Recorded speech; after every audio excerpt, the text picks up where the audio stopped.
long-lost tomb of Cleopatra when they found something that seemed too good to be real. Roughly 43 feet underground beneath a ruined Egyptian temple, there was a perfectly straight tunnel carved through solid sandstone. The tunnel is over 4,200 feet long and so precise that experts called it a geometric miracle.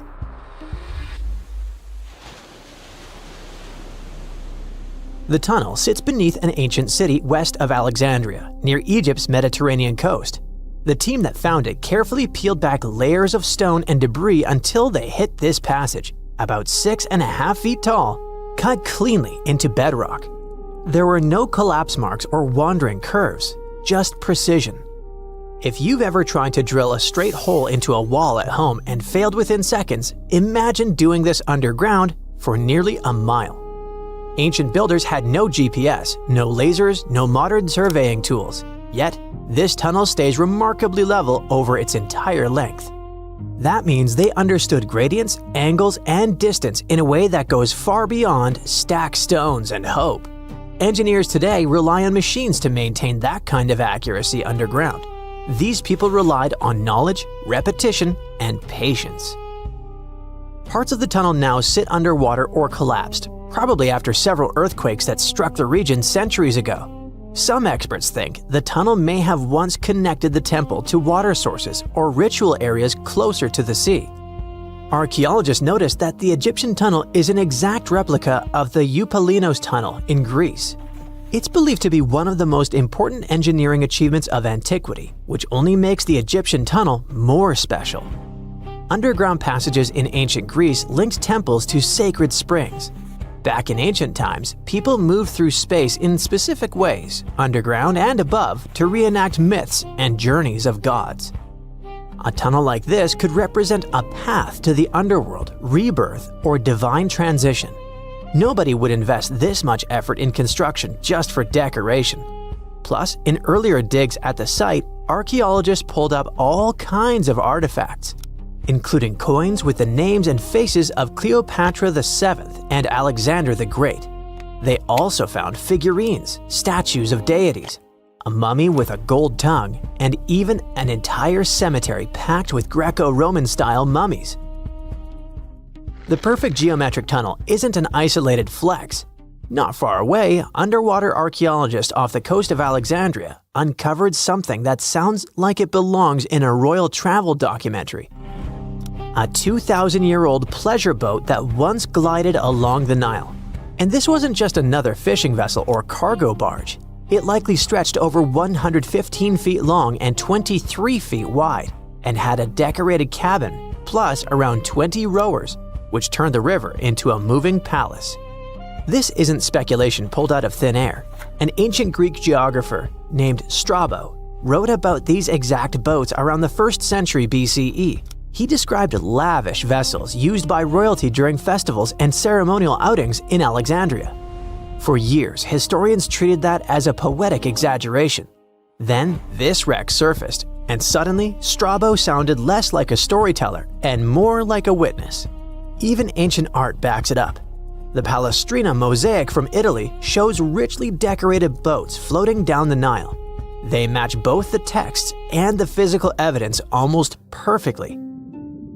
Inside the wreck, archaeologists found something small but incredibly human. Graffiti scratched into the wood in Greek.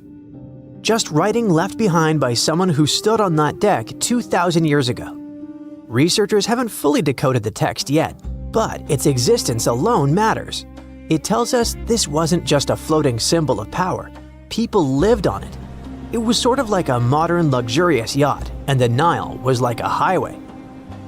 All types of vessels with passengers were moving back and forth, visiting friends, carrying their goods for trade, doing business, and, of course, going on pleasure cruises.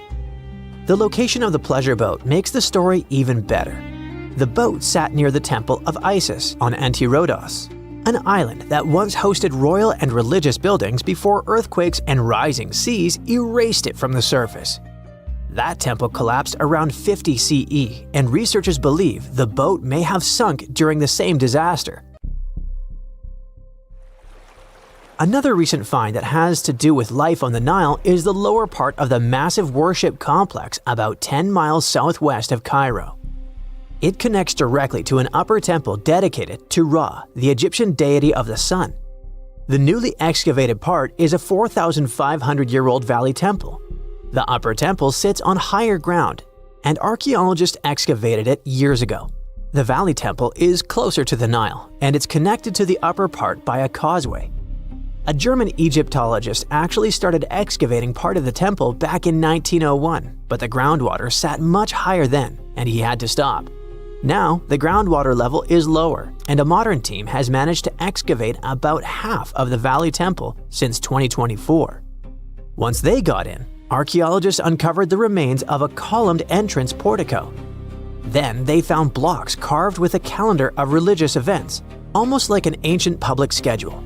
The text includes feasts for Saqqara, a falcon-headed deity linked to Memphis, which was a major capital during the Old Kingdom, plus the Festival of Min, a fertility deity, and even the Procession of Ra. The calendar blocks all showed up around the entrance portico area, which most definitely means that the outside facade of the temple displayed this long feast calendar publicly. That's why archaeologists think this might be one of the earliest examples of a true public calendar ever found. A literal event list for an entire community, built into the architecture. On top of that, the team found dozens of decorated blocks covered in inscriptions that named a pharaoh who ruled around 2420 to 2389 BCE and had the temple built. This temple shows how people moved through ancient Egypt. Because the upper temple handled the main worship, but the valley temple made the whole place accessible. It acted like the landing area for boats coming in, either directly from the Nile or more likely from one of its side channels. So instead of hiking across desert terrain, visitors could arrive by water, step onto the temple's landing stage, enter through the Valley Temple, then head up the causeway ramp toward the upper temple on the hill. After about a century of use, researchers found that the Valley Temple had been repurposed into a residential area. And the best part is, what they found from that era: 2 wooden pieces used for playing Senet, an ancient board game. Senet shows up at other Egyptian sites too, including King Tutankhamun's tomb, but nobody fully agrees on the rules today. Some discoveries in Egypt create new mysteries instead of solving the old ones. Earlier in 2025, archaeologists announced the discovery of the first pharaoh's burial found in or near the Valley of Kings since King Tut's tomb in 1922. The newly found tomb of Thutmose II flooded almost immediately after burial. Ancient officials rushed in, removed the mummy and most of the grave goods, and hid them somewhere else. The weirdest part is that an alabaster ointment jar inside the tomb links the burial directly to Hatshepsut, Thutmose II's wife and half-sister. The inscription basically says she made this monument for him, which proves she arranged his burial. But it still doesn't explain why she placed him here and later chose the Valley of the Kings for herself. Now, archaeologists are studying a huge mound of rubble near the tomb, about 75 feet tall, and suspect it was built to hide something important. If a second tomb sits underneath, it could be complete and undisturbed. So, the deeper the archaeologists dig, the more ancient Egypt stops feeling like a gone civilization and starts feeling like a paused one. Looks like it didn't just survive time, it outsmarted it. And we're only just beginning to catch up.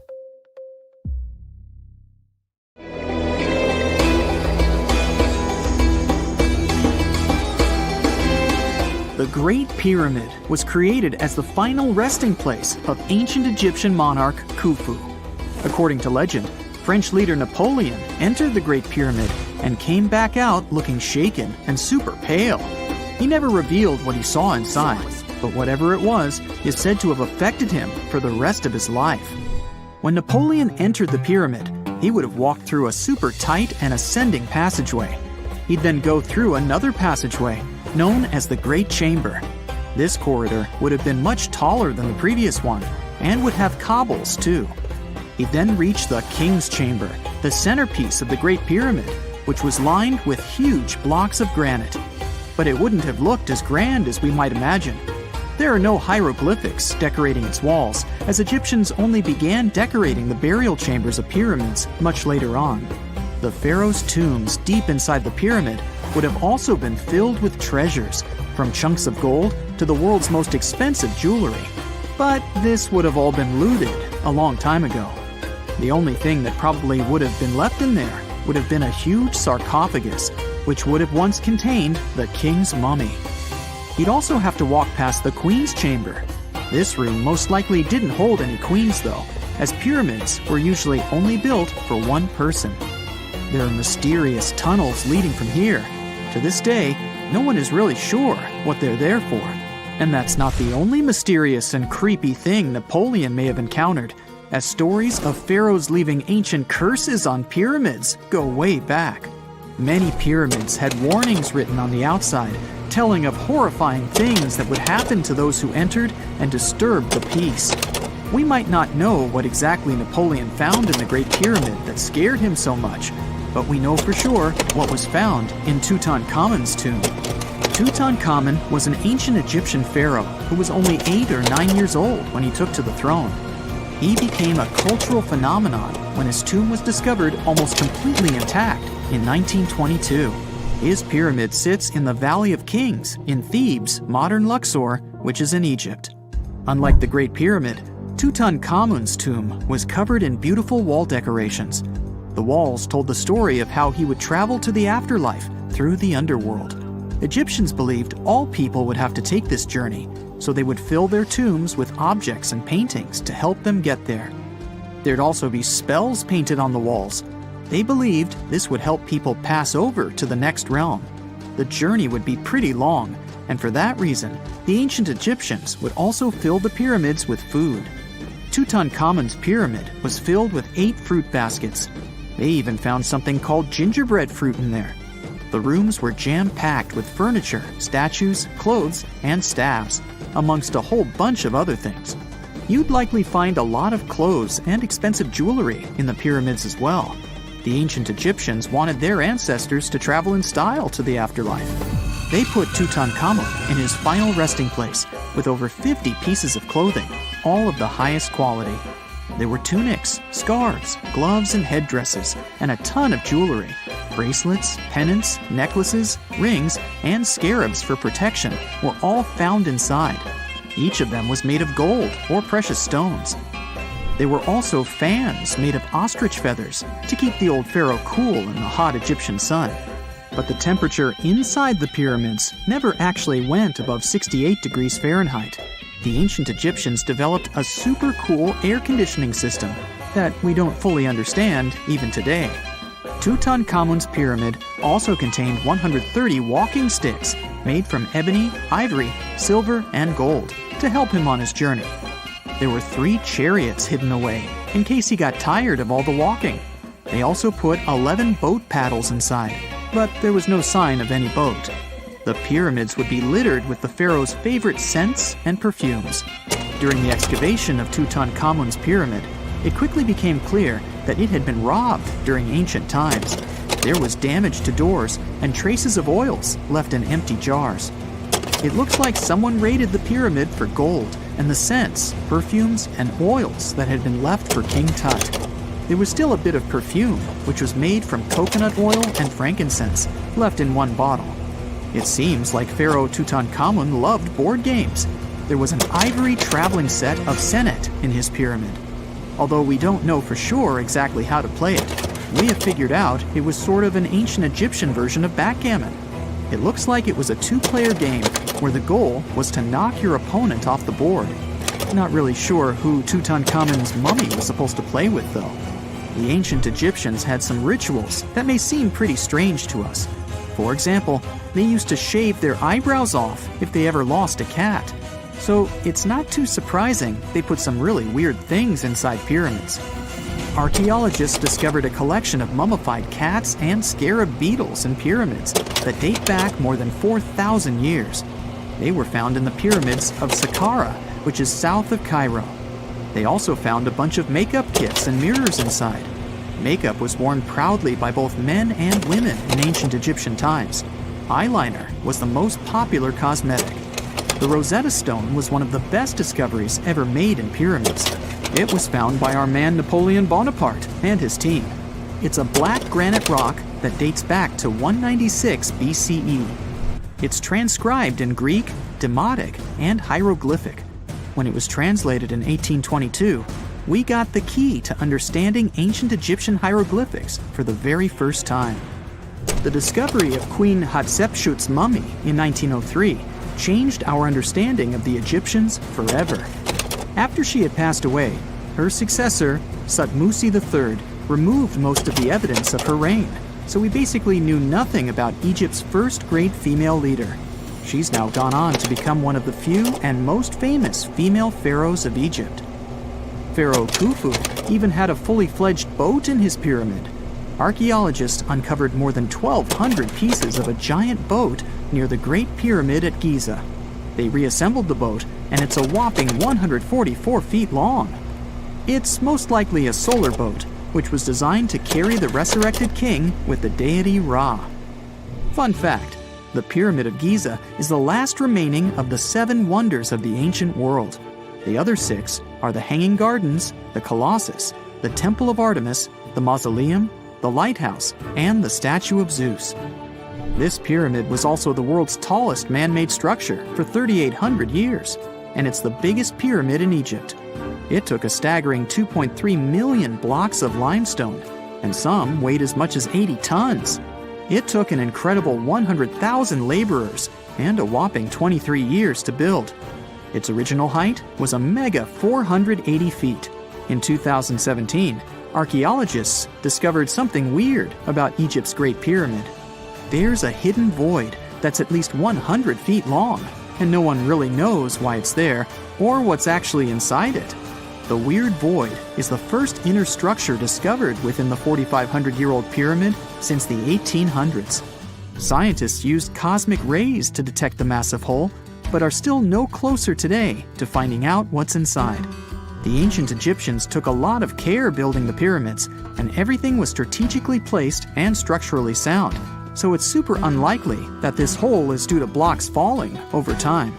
Loads of pyramids also contain small model figurines called ushabti. These represented attendants. They believed they would come to life to serve the pharaohs in the afterlife. But it's amazing that all this stuff actually fit inside. There isn't actually a huge amount of space inside the structures. It's mostly just rock. Beneath the sands of Luxor, scientists found something that was perhaps never meant to be found.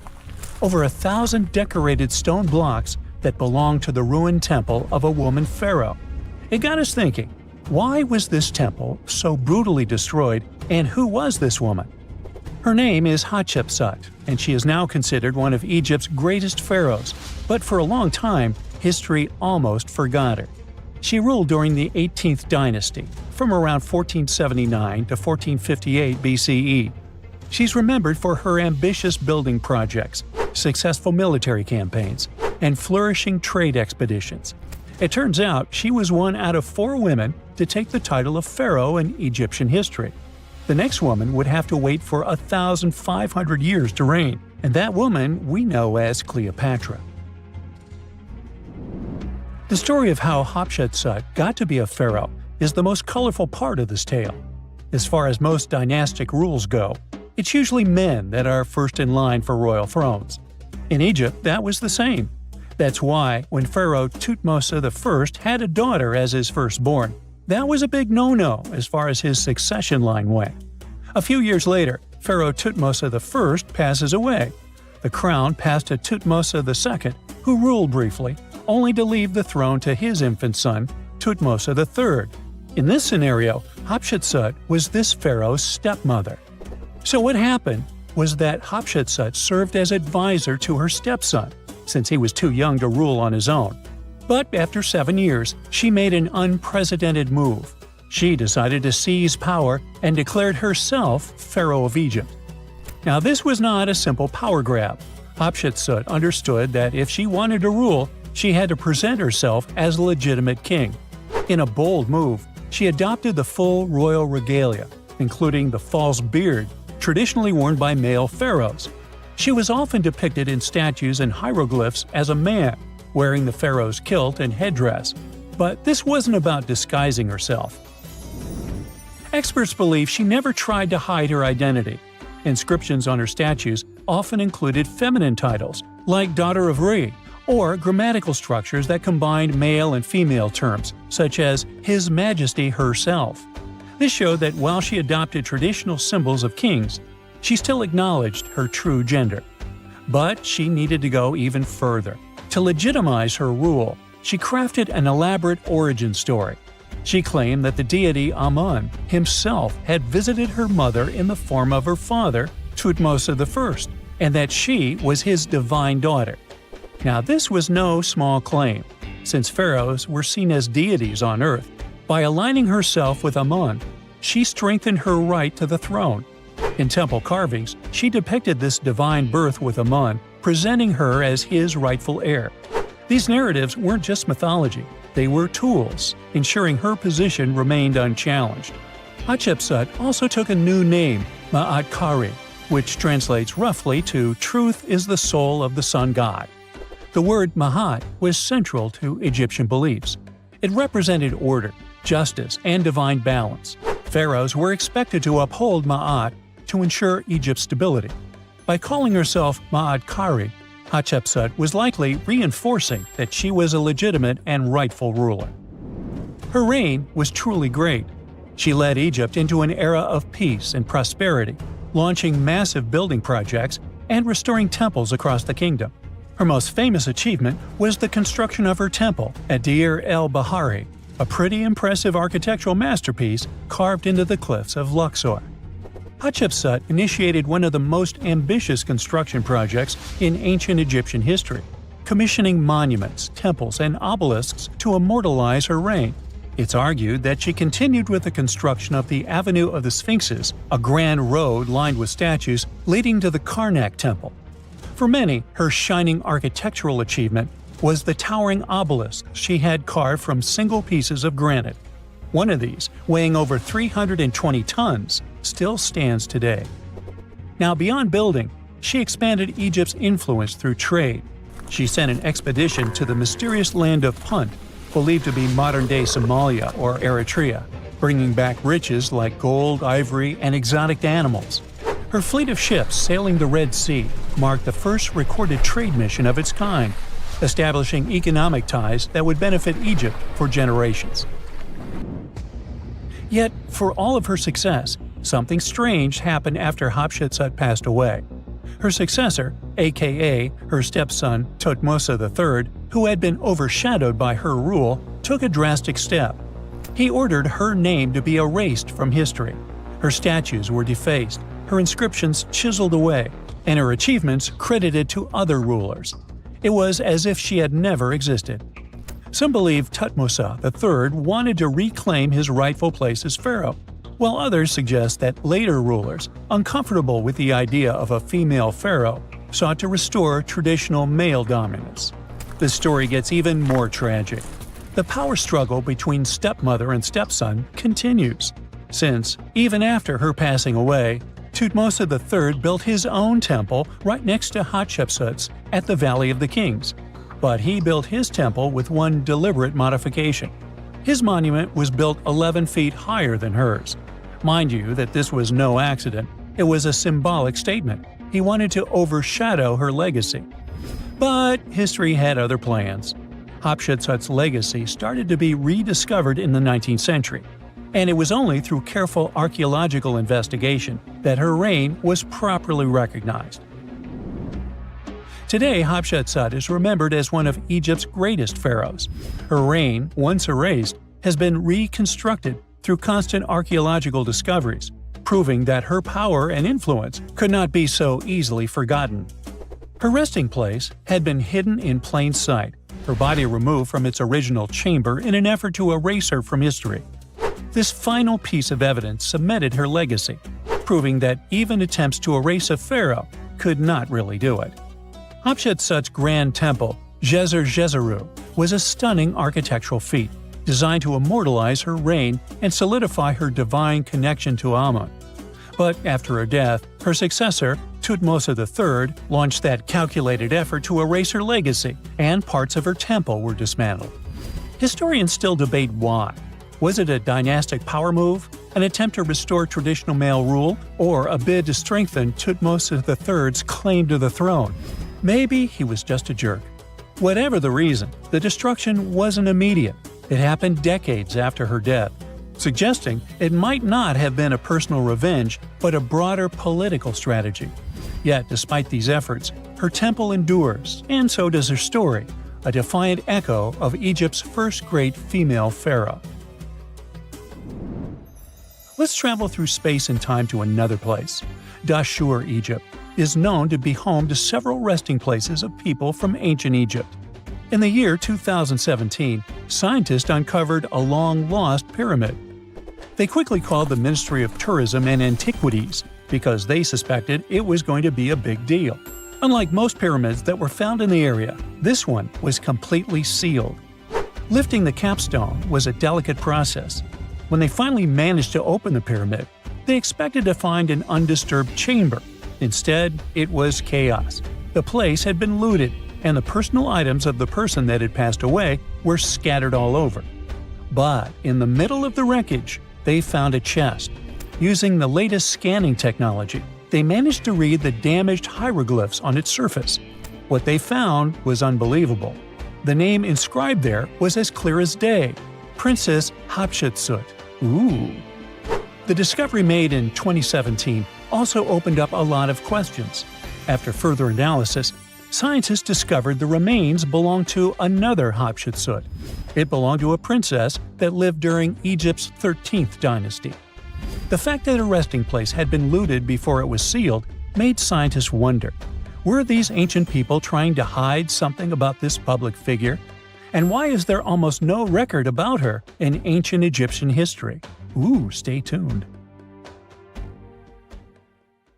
Wow! Scientists have found a lost city beneath Egypt's pyramids.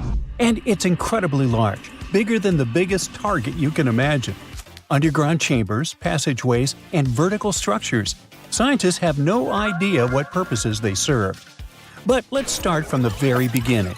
Italian and Scottish scientists studying the Pyramid of Khafra discovered something that looked like secret tunnels under 3 pyramids. This find might change what we know about ancient Egypt. The expedition, called the Khafra Project, was led by Corrado Malunga from Pisa, Italy, and Filippo Biondi from the University of Strathclyde, Scotland. Their mission was to focus on exploring Khafra's pyramid, the second largest on the Giza Plateau. Scientists uncovered a massive structure beneath the Pyramid of Khafra. Could it be an ancient Egyptian underground city?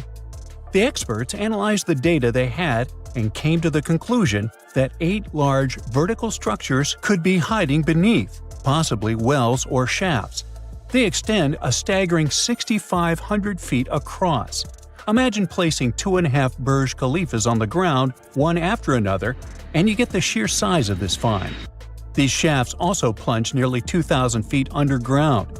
Some of the deepest underground stations in the world are located at a mere 380 feet underground or so.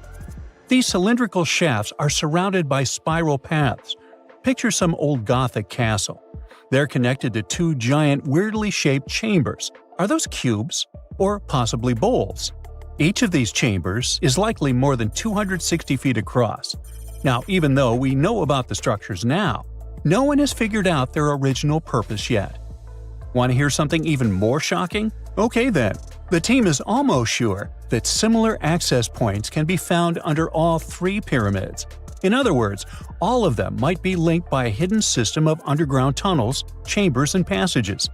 Even deeper, about 4,000 feet under the surface, there might be more unknown structures. And doesn't it add to the mystery?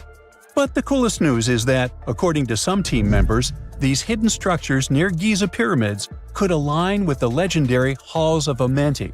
In ancient Egyptian mythology, it's a place where people are believed to arrive when they're close to the end of their days.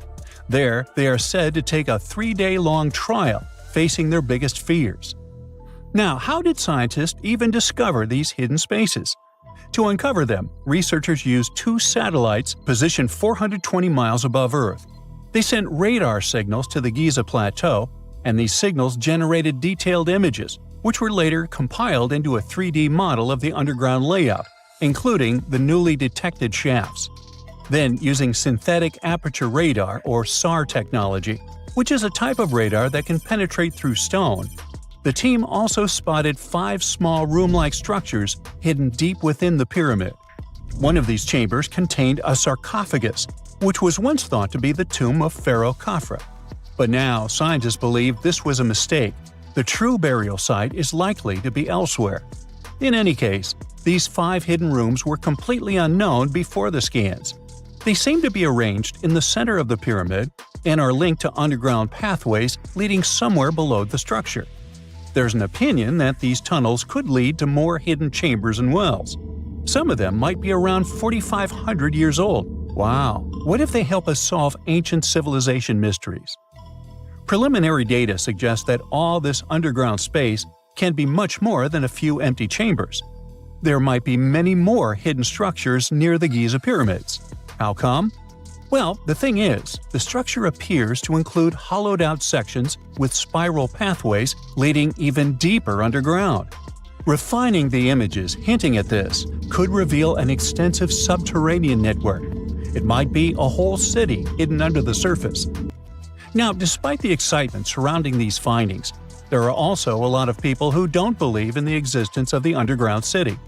They're skeptical about the archaeological discovery in Egypt due to the lack of peer-reviewed verification. That's why several archaeologists and radar experts have challenged the validity of the claims. They've explained that the technology used to make the discovery may not be advanced enough to produce such detailed underground imagery. According to them, the 5 smaller chambers found near the surface could be natural formations, since the area had had sacred significance long before the construction of the pyramids. Some experts have even dismissed the use of radar methods in this context altogether. They call these methods scientifically unproven and question their accuracy. The discovery has also reignited discussions about ancient Egyptian myths and the possibility of hidden texts lying somewhere beneath the Giza pyramids. The layout of the newly detected underground chambers shares similarities with mythological accounts of the Hall of Records, a rumored chamber that could preserve early Egyptian wisdom. If confirmed, these findings could significantly reshape the understanding of Egypt's sacred topography. Plus, this lost city beneath Egypt's pyramid could become physical evidence of previously unknown underground structures. That's why the Khafre project is super eager to begin excavating to confirm their findings. But getting approval from Egyptian authorities is a challenging process. The discoveries still need to undergo peer review before they are accepted by the academic community. By the way, this recent archaeological discovery in Egypt comes on the heels of another discovery involving a weird structure beneath the Royal Giza Cemetery, which researchers believe is unnatural in origin. Archaeologists use remote sensing techniques and uncovered a mysterious L-shaped structure underground in the Western Cemetery of Giza. This area is known to house burials of royal family members and high-ranking officials. Many of the tombs in the cemetery have above-ground mastabas, rectangular stone or mud brick structures with flat roofs. But there is an area in the center of the cemetery where there are no above-ground structures. To investigate this unexplored region, the team used electrical resistive tomography and ground-penetrating radar. ERT works by sending electrical currents into the ground and measuring the resistance to detect remains. As for GPR, it sends radar into the ground and maps the structures based on the radar's return. The team found an anomaly about 6.5 feet beneath the surface. It appeared to be an L-shaped structure measuring at least 33 feet in length. The readings suggested that the structure had been backfilled with sand after its construction. This made the team hypothesize that it could be a mix of sand and gravel, or possibly an air void. This anomaly was classified as a highly resistive structure, which meant it didn't occur naturally. Motoyuki Sato, the study's lead author and professor at Tohoku University in Japan, claims that the structure is not a natural formation due to its sharp shape. Another weird thing about ancient Egyptian pyramids is that historians have long believed that they were built primarily for royals and high-status individuals who had the wealth and power to create such massive structures. However, new research from the archaeological site of Tombos in modern-day Sudan challenges this assumption. The thing is, Tombos' pyramid may have found their last resting place in some of the most visible monuments, including the pyramids. Located along the Nile River in the ancient region of Nubia, Tombos became part of Egypt after its conquest of the area around 1400 BCE. That's when Egypt established the site to strengthen its colonial control. Workers at Tombos built pyramids, but those were much more modest than the famous pyramids of Giza. The research team reanalyzed 110 human skeletons from Tombos, originally studied in 2012. In particular, they examined the entheses, the areas where tendons and ligaments attach to bones. Such an analysis can give us insights into the amount of physical labor a person performed. When someone does hard labor, their bones often develop distinct crests and ridges at these attachment points due to the stress on the tendons and ligaments. And while some skeletons showed little change in their entheses, suggesting they belonged to individuals from the upper classes, others showed more serious changes. It means they belonged to lower-class workers. This finding can totally challenge our earlier understanding of pyramid burials, especially the idea that only elites were buried in the pyramids, because the pyramids themselves were designed for the elite. This recent research may prove that lower-class workers may have found their final resting place in these monumental structures too. Hey, I bet you didn't know that trees used to grow in the middle of Egypt's barren, sun-roasted Sinai desert. It's true. If you can't picture it, I don't blame you. But archaeologists have recently stumbled upon a tree-lined boulevard. Yep, an actual green avenue leading to a massive ancient fortress. No, this isn't some mirage or an overactive imagination, although I do have one. But it's turning our ideas of ancient Egyptian desert life upside down. Let's rewind a bit.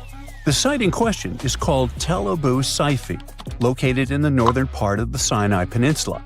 For a long time, it was known as a dusty archaeological footnote, the home of ruins from the Ptolemaic and Roman periods. You know, the era after Alexander the Great swaggered through Egypt and the Roman Empire called dibs. But recently, Egypt's Ministry of Tourism and Antiquities decided to give it a fresh dig. And what they found out turned to be more than just a forgotten outpost. We're talking about a full-on military fortress with defensive trenches, paved roads, lime kilns, barracks for soldiers, and even room for their families. A whole bunch of living quarters right in the middle of a desert doesn't feel very homey until you remember our star, the unexpected Green Avenue. This road was over 300 feet long and 36 feet wide, as long as an American football field, paved with limestone slabs and lined with more than 500 clay planting pits.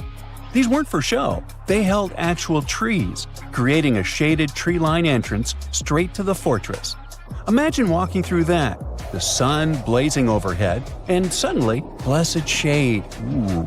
Now, that's not just a grand entrance, that's an ancient red carpet, or maybe a green one. But this wasn't about curb appeal.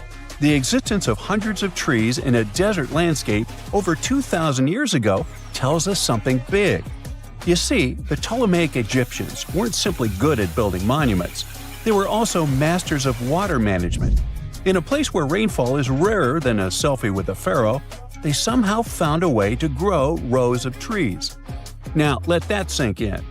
To irrigate that many trees in a desert, they must have had a sophisticated irrigation or water transport system, something capable of moving and distributing water efficiently in this harsh climate. Maybe they channeled groundwater, or maybe they captured seasonal rain, or maybe ancient sprinkler systems. Okay, maybe not that fancy. But still, it's clear they were ahead of their time. Here's the thing, we already know the Egyptians mastered water control. They harnessed the Nile with ditches and canals to feed distant fields. So irrigation wasn't exactly a mystery to them. They had the skills and the knowledge. And sure, scientists still debate what the Sinai climate was like 2,000 years ago, but many believe it may have once been greener. After all, Take one look at those dramatic mountains and rocky landscapes, shaped and sculpted as if by brute force of ancient rivers. And it's hard not to think that water once played a bigger role out there. Plus, archaeologists have found tons of evidence showing that Ptolemaic Egyptians cultivated fruits, vines, and trees on a large scale. In other words, growing a forest in a desert might feel wild to us, but to them, it was just another Tuesday. And now, this green avenue is making archaeologists wonder, what if similar irrigation systems were used elsewhere, say for transporting the enormous stones used to build the pyramids? There's already a theory that ancient rivers or human-made canals helped move those stones. And the Tel Abu Saifi discovery?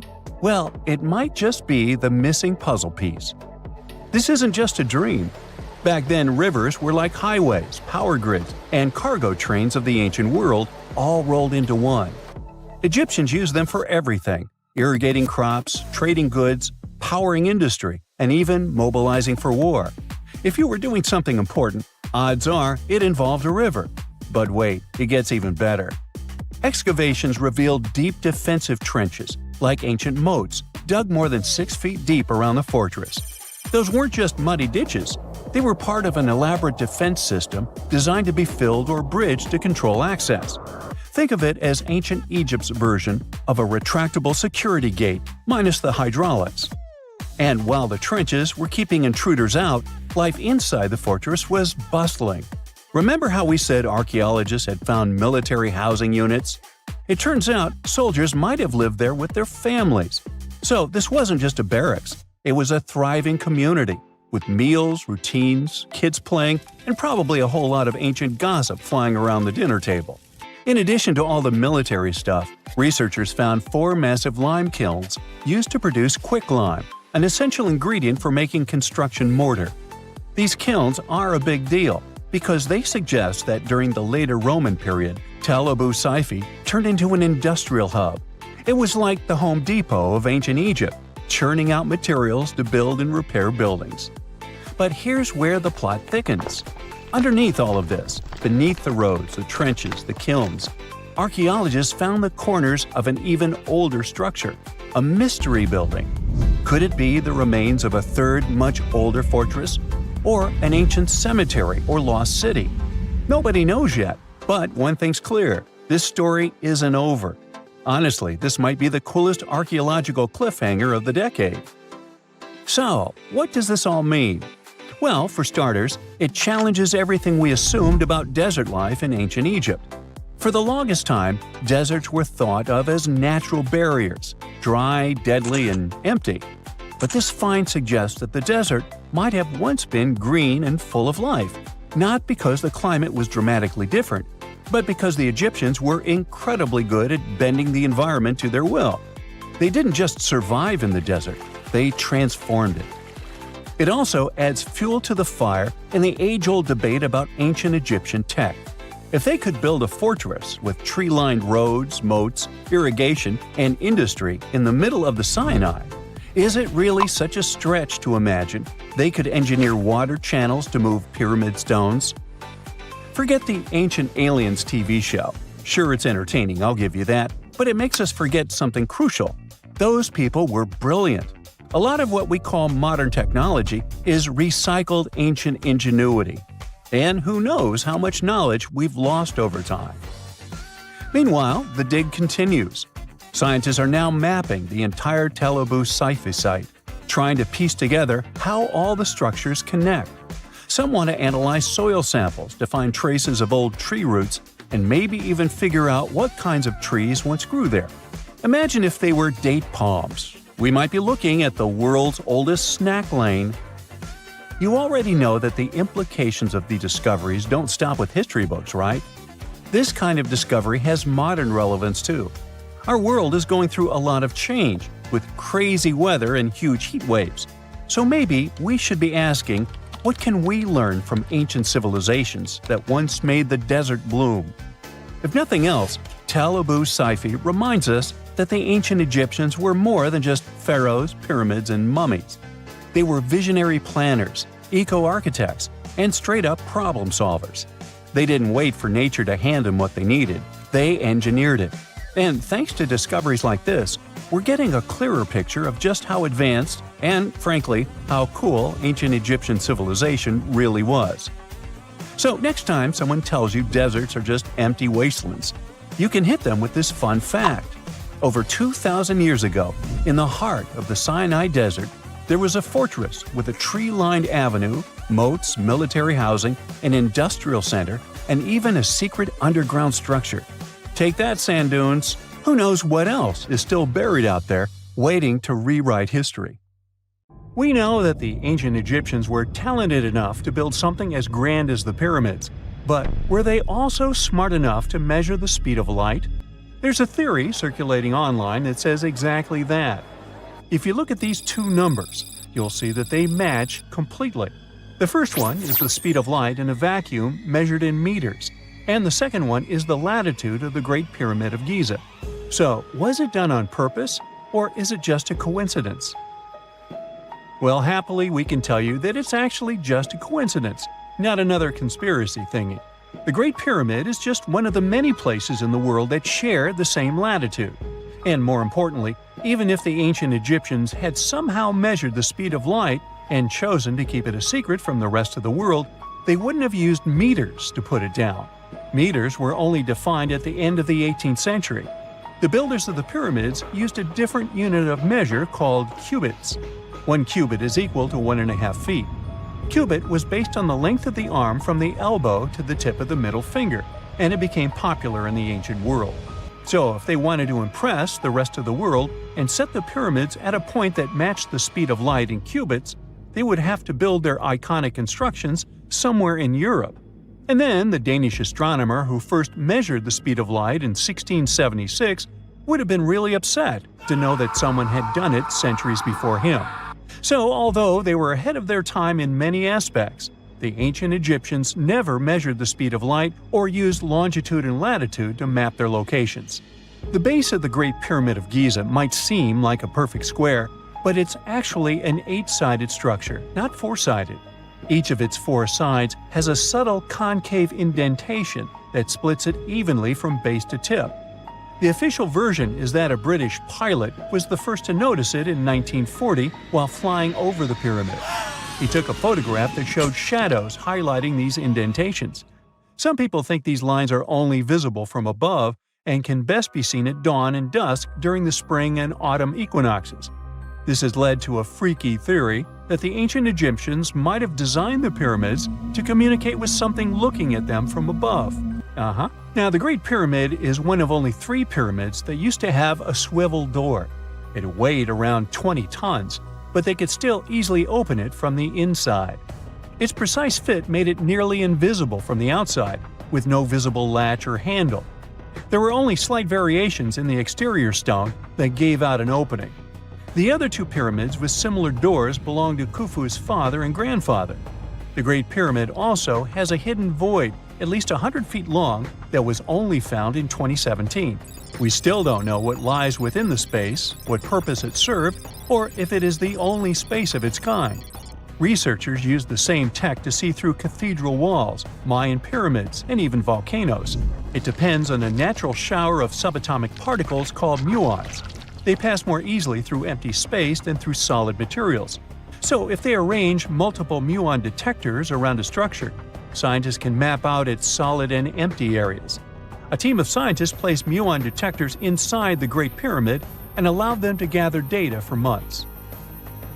Scientists have analyzed samples of the mortar used to build the pyramids many times. Although we know its composition, modern technology still can't replicate it. The mortar is mostly made from processed gypsum, but it wasn't used like the cement we use for bricks today. Instead, they used it to support the joints between the massive stones as they were set in place. The estimated amount they needed to construct the Great Pyramid was around 500,000 tons of mortar. The gypsum mortar is stronger than the stones themselves and has held up for thousands of years. Now, all 4 sides of the Great Pyramid are aligned with the cardinal points – north, south, east, and west. According to geologist and engineer Glenn Dash, the alignment is accurate to within 4 minutes of arc, or 1/15 of a degree.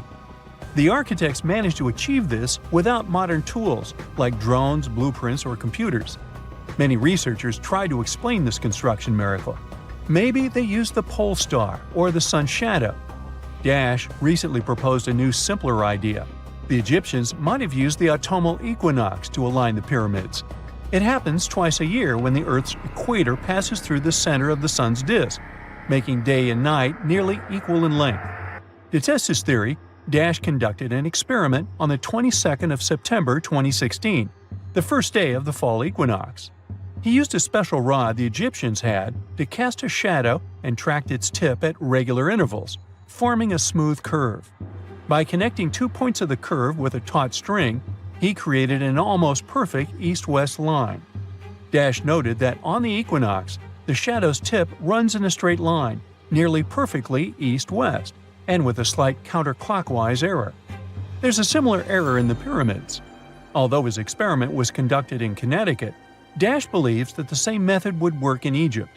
All the ancient Egyptians needed was a clear, sunny day.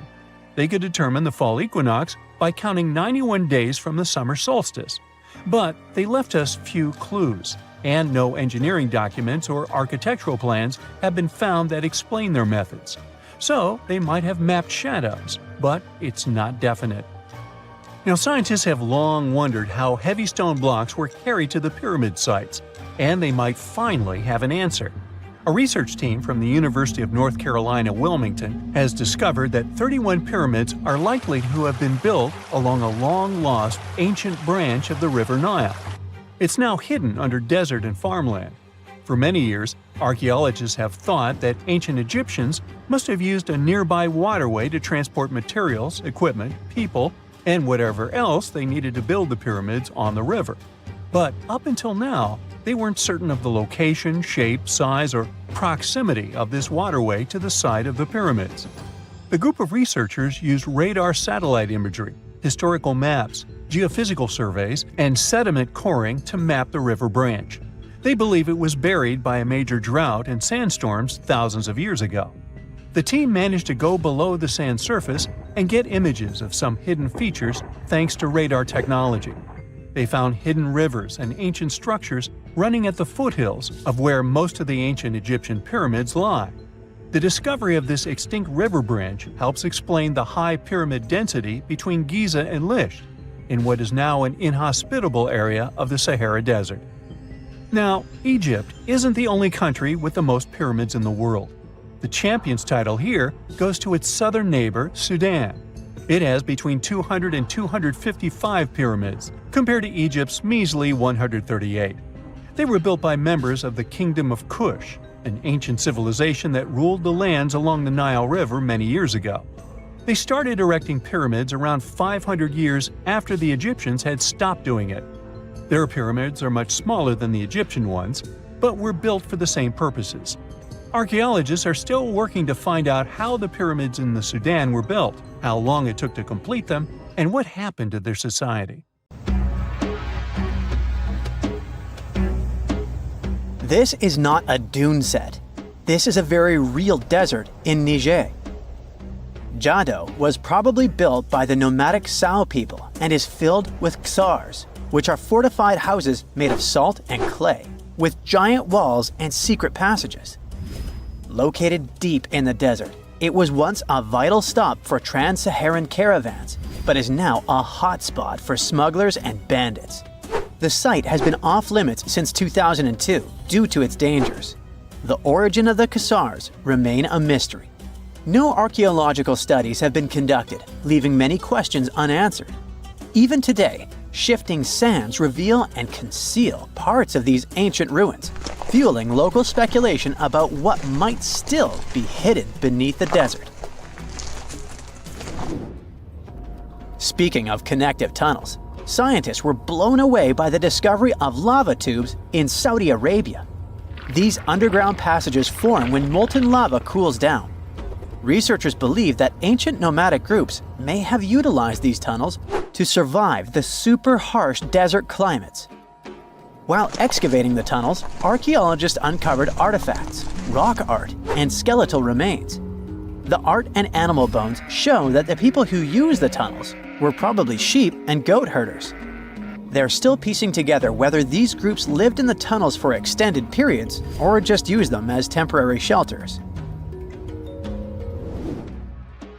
The Great Pyramid of Giza has been standing for thousands of years, but it's still hiding secrets. Using special scanning technology, scientists found two hidden structures under an ancient burial ground. The first is a shallow L-shaped structure, and below it is a much larger space that could be a final resting place or a chamber. The smaller structure was filled with sand on purpose, while the deeper one might be an empty chamber. Experts believe the two are connected, possibly as an entrance leading to a secret chamber. This is big news because it might give us some more insight into who built the pyramids and why. The world is full of ancient writing, but some messages refuse to give up their secrets, like the mystery of the Bashplemi tablet. This unusual stone, pulled from a lake in Georgia, is covered in symbols no one can read. Even with modern technology, experts are completely stumped. The tablet is about the size of a book, with 60 symbols carefully carved into its surface, but 39 of them don't match any known language. Some resemble scripts from ancient civilizations in the Middle East, India, and Egypt, but none are an exact match. To make things even trickier, part of the tablet is broken off, meaning a piece of the puzzle is missing forever. To rule out a hoax, scientists studied the tablet closely. They confirmed it's made of vesicular basalt, an extremely tough local rock. Whoever carved these symbols must have been really skilled. Based on similar archaeological finds, experts believe the tablet could date back thousands of years, possibly to the late Bronze or early Iron Age. Some symbols repeat, which could mean they're numbers. Maybe it's an inventory list, a record of battles, or even an offering to the deities. Until someone cracks the code, the Bashplemi tablet remains an unsolved mystery from the depths of history. Experts are still stumped with what this Minoan disc might mean. The Phaistos disc is one of the most mysterious finds from the Minoan civilization.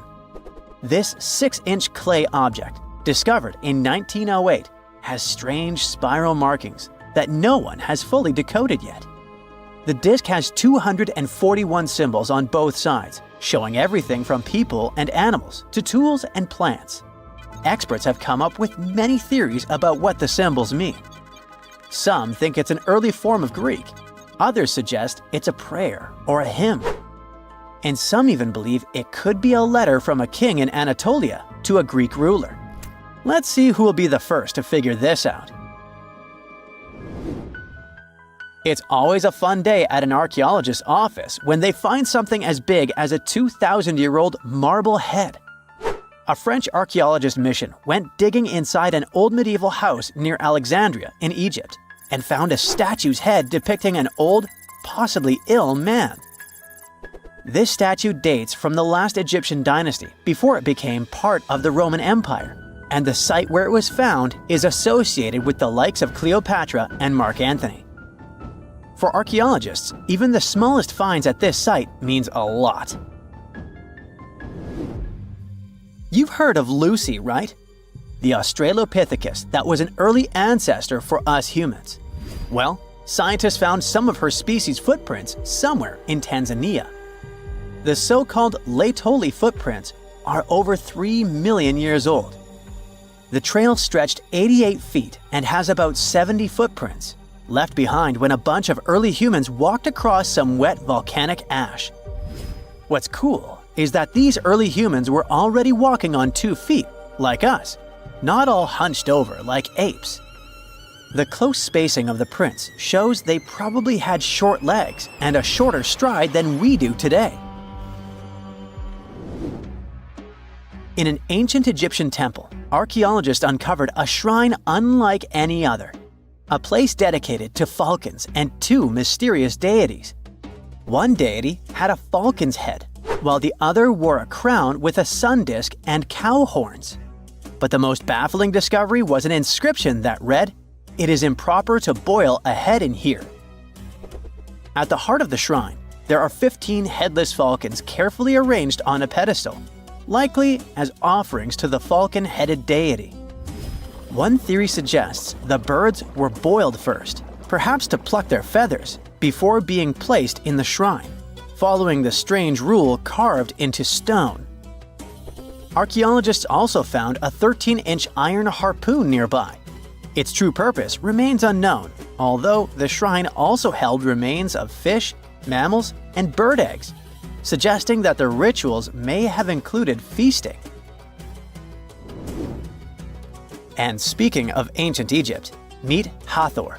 Scientists named her after the ancient Egyptian deity of motherhood, music, and singing. This wooden statue, housed at the Metropolitan Museum of Art, was thought to be just a beautiful artifact, until a surprising secret was uncovered. Using an X-ray machine, experts found a mechanical operating system inside it, with pulleys and axles connecting her shoulder to her left leg. When activated, the system made her hand raise and lower, an engineering marvel from over 3,000 years ago. The statue was created during Egypt's Middle Kingdom, around 1800 BCE, and is often compared to 19th century automata due to its advanced design. It's believed the statue was used in religious ceremonies, symbolizing Hathor's role in dance and music. An unexpected discovery happened in northern Kuwait, where a Kuwaiti-Polish team uncovered a mysterious 7,500-year-old statue. The statue features an elongated skull, no mouth, narrow eyes, and a flattened nose. This feature is thought to be an Ophidian figurine, named after the Greek word for snake, and it was likely made by the Ubaid culture, a civilization known for their pottery skills. While no one knows exactly what role this weird statue played, it might have been linked to rituals or symbolic practices. Some scientists think these figurines, found in homes or final resting places, were tied to important cultural beliefs. We couldn't mention unresolved mysteries of this world without speaking about these elongated skulls. In the deserts of Peru, researchers uncovered 5 ancient skeletons, 2 with unnaturally elongated skulls. While head shaping was common in many cultures, these skulls defy explanation. Local legends tell tales of the so-called Gentiles, a mysterious race banished underground by the powerful deities. Some say this is what the skulls represent. Others think this is some type of genetic anomaly, which was confirmed after finding an infant skull, too large to be artificially shaped. X-rays are a type of invisible radiation that can pass through our bodies and objects.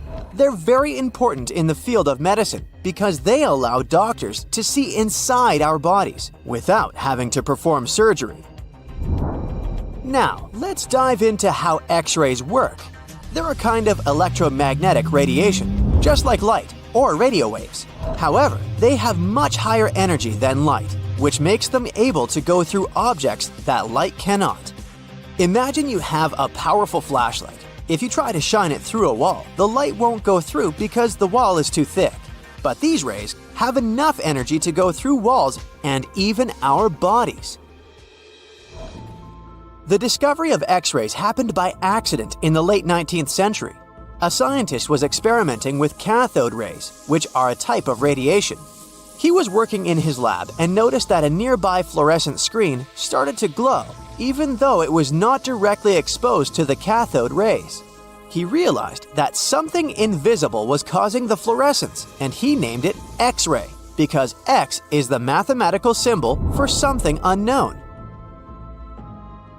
He continued experimenting with such rays and discovered that they could pass through many objects, like flesh and bones, but not through denser materials like metal. He also found that X-rays could create images on photographic plates, just like a camera takes pictures. The way this works is quite fascinating. Imagine you're standing in front of a bright light and you hold your hand in front of your face. Your hand blocks the light and you can't see through it. But if you place a sheet of tissue paper in front of your hand, some light will pass through, and you'll be able to see the outline of your hand. X-rays work in a similar way. When a doctor wants to take an X-ray of a part of your body, they will ask you to stand or lie down next to a machine. This device has a special plate that can capture the image. Let's say the doctor wants to further examine your arm. They will place the X-ray plate on one side of your arm and the machine on the other side. Then, the machine will produce a controlled burst of X-rays that pass through your arm. Remember how we talked about the tissue paper allowing some light to pass through? Well, in this case, some of those X-rays will go through your arm, while others will be absorbed or blocked by the denser parts of your body, like bones.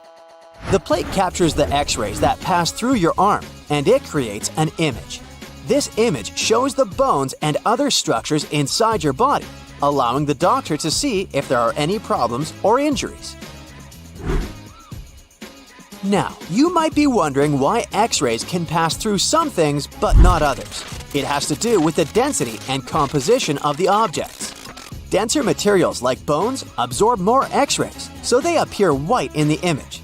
So when you look at the result, you'll see your bones as white shapes. Other tissues like muscles and organs are less dense and allow some of those rays to pass through, so they appear as gray shadows. What if I told you there's a whole new way you can peek inside objects, but without using X-rays? I'm not talking about magic powers. Take a comfortable seat while I explain what mummification is. This fascinating scientific technique allows us to see inside objects and even beneath the Earth's surface using a special type of particle called a muon. These elementary particles are very similar to electrons, but they're much heavier. They are created high up in the Earth's atmosphere when cosmic rays, which are particles coming from space, collide with the air molecules. Now, muons are special because they can pierce through different materials. They can pass through rock, soil, and even buildings. Scientists realized this potential back in the 1950s when they were studying cosmic rays and noticed that some of the particles could pass through thick materials. The first muography experiments took place in the 60s. Specialists discovered that muons can be detected using special devices called muon detectors. These detectors are usually placed underground or in specially designed laboratories to shield them from other particles and background radiation. Now let's dive into how muography actually works.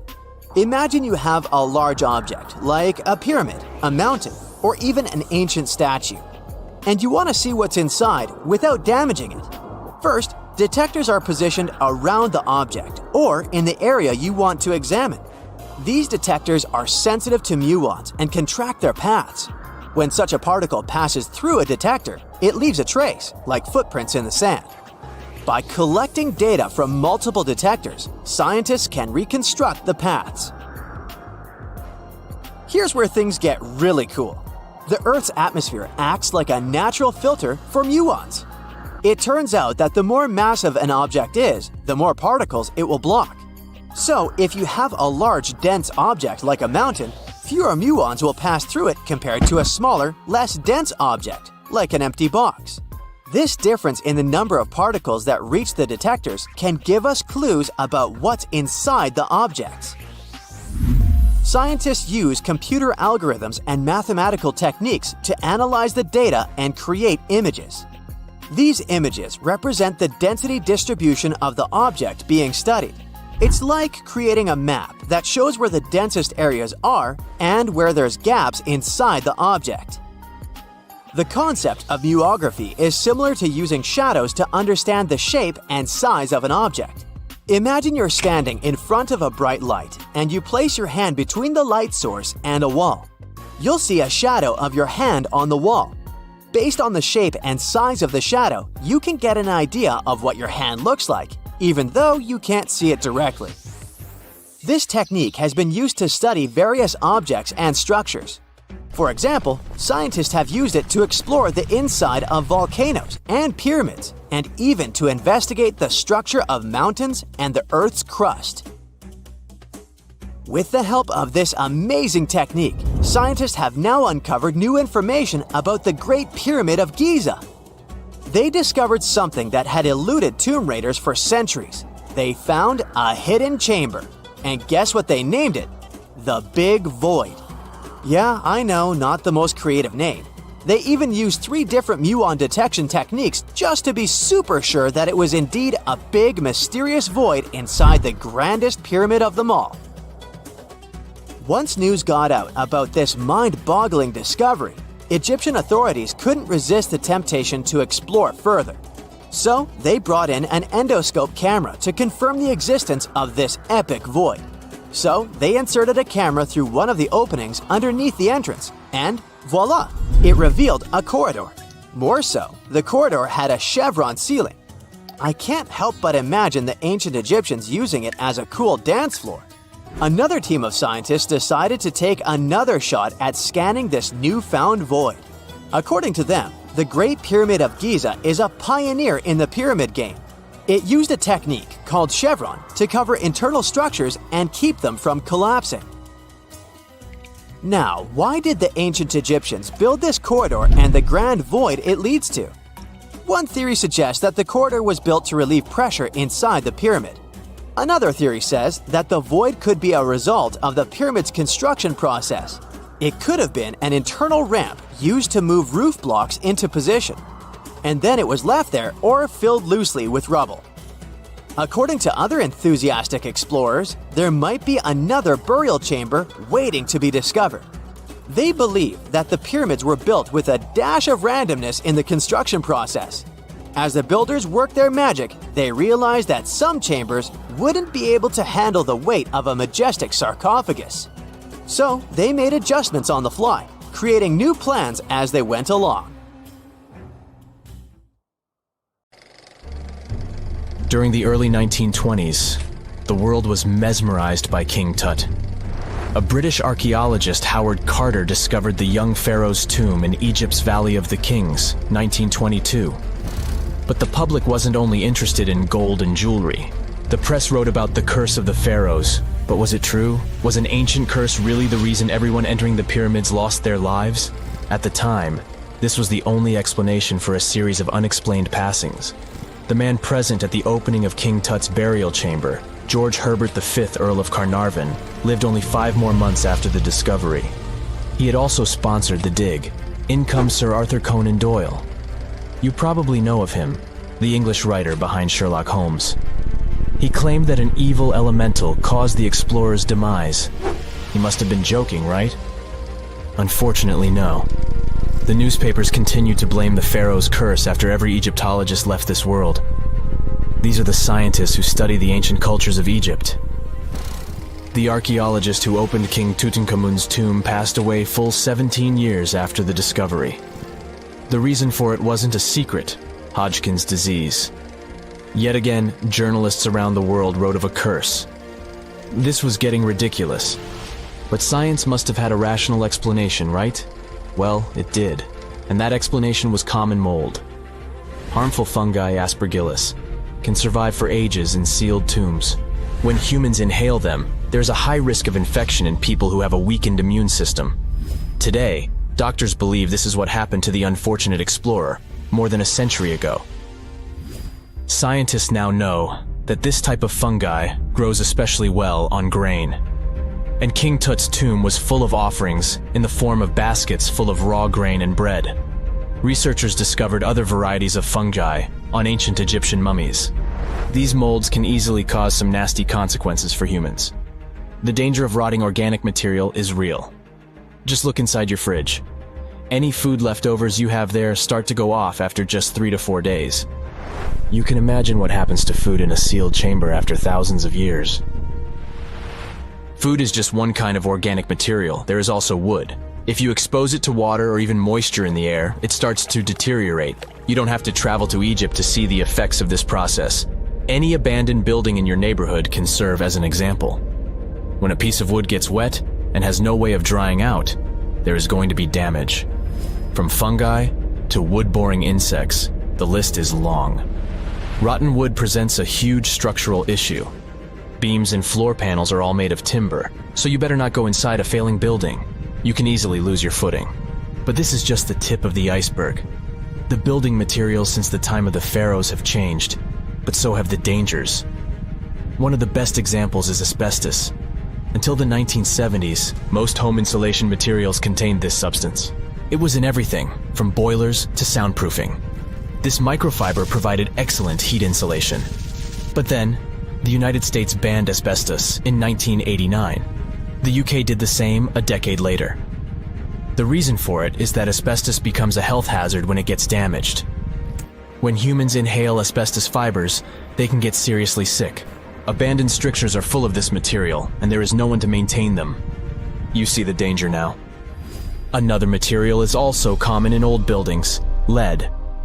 Ancient Romans used lead piping to channel spring water into their homes. They also cooked in lead vessels, which was probably not the wisest of choices. You see, lead and water don't go well together because of something called corrosion. But this problem isn't ancient. US officials banned lead piping only in 1986. That means that 7% of American households still have lead service lines. And this is not the only source of poisoning. Until the mid-1960s, builders used lead paint to coat woodwork. In abandoned buildings, this lead coating snapped a long time ago. Anyone who touches doors and windows will disturb this lead dust and inhale it. The dust particles are at least visible to an unaided eye. This is not the case for carbon monoxide. This gas has no color, so you can't see it. It has no odor, so you can't smell it. No way to detect a carbon monoxide leak at all. And how does this dangerous gas usually escape? Poor maintenance. Well, abandoned buildings have zero maintenance. 1 second, you could be exploring an old factory, and the next you could feel dizzy with and have a terrible headache. These are just some of the symptoms of CO poisoning, the less severe ones. But what is the source? All it takes is for an old boiler to finally give way after years of neglect. We've reached an important question. What is the main factor in air quality inside a room? If you are thinking the level of oxygen, try again. It turns out that oxygen levels drop by only 0.3% in 8 hours inside an airtight room. This is a room in which doors and windows are sealed with tape, so the decrease is even smaller in normal conditions. Oxygen isn't the main problem. The levels of carbon dioxide rise sharply inside a sealed room. This is the direct result of human breathing. We inhale oxygen and exhale CO2. Think of it as a waste gas. Normally, it's only a tiny portion of the air we breathe, 0.04%. But in a sealed room, high levels of carbon dioxide will make you feel drowsy. And that's the last thing you need when inside a dilapidated building. Carbon dioxide will decrease your ability to think clearly. Researchers from Harvard did an interesting study in 2016. They had office workers come in 6 days in a row to complete a problem-solving test. During the week, they gradually raised the carbon dioxide levels in the mock-up office. The results of the same test kept getting worse over time. There are many factors at play, but CO2 levels definitely had an impact on the workers' problem-solving ability.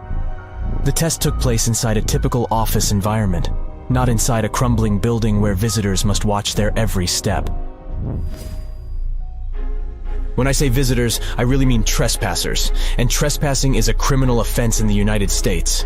This goes both for private and public property. If you defy the law, you can be fined up to $5,000 or even face lockup time.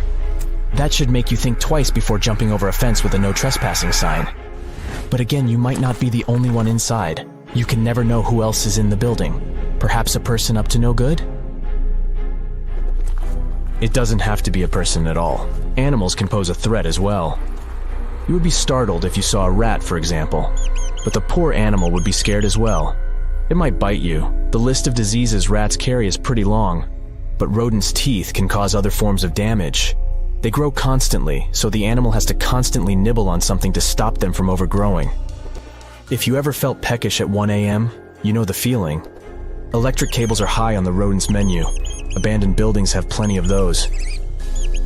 Old wiring is dangerous on its own. Structures erected before 1984 often used wires made out of aluminum.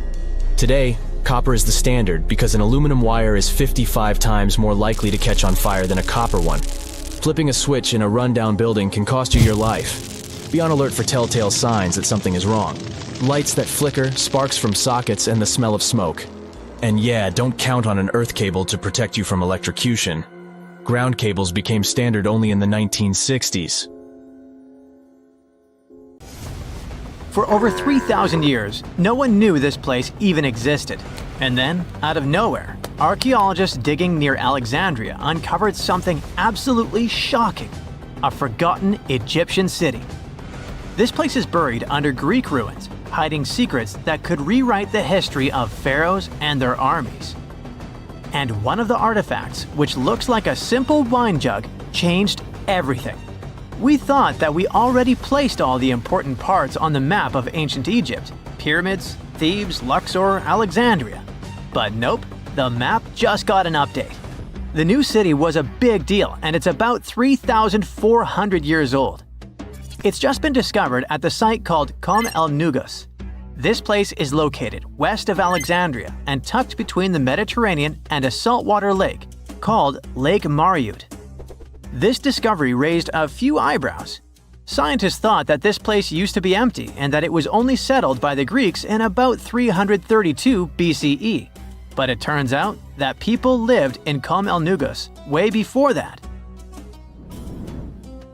When archaeologists were digging through Greek ruins, they started noticing something unexpected: mud brick walls.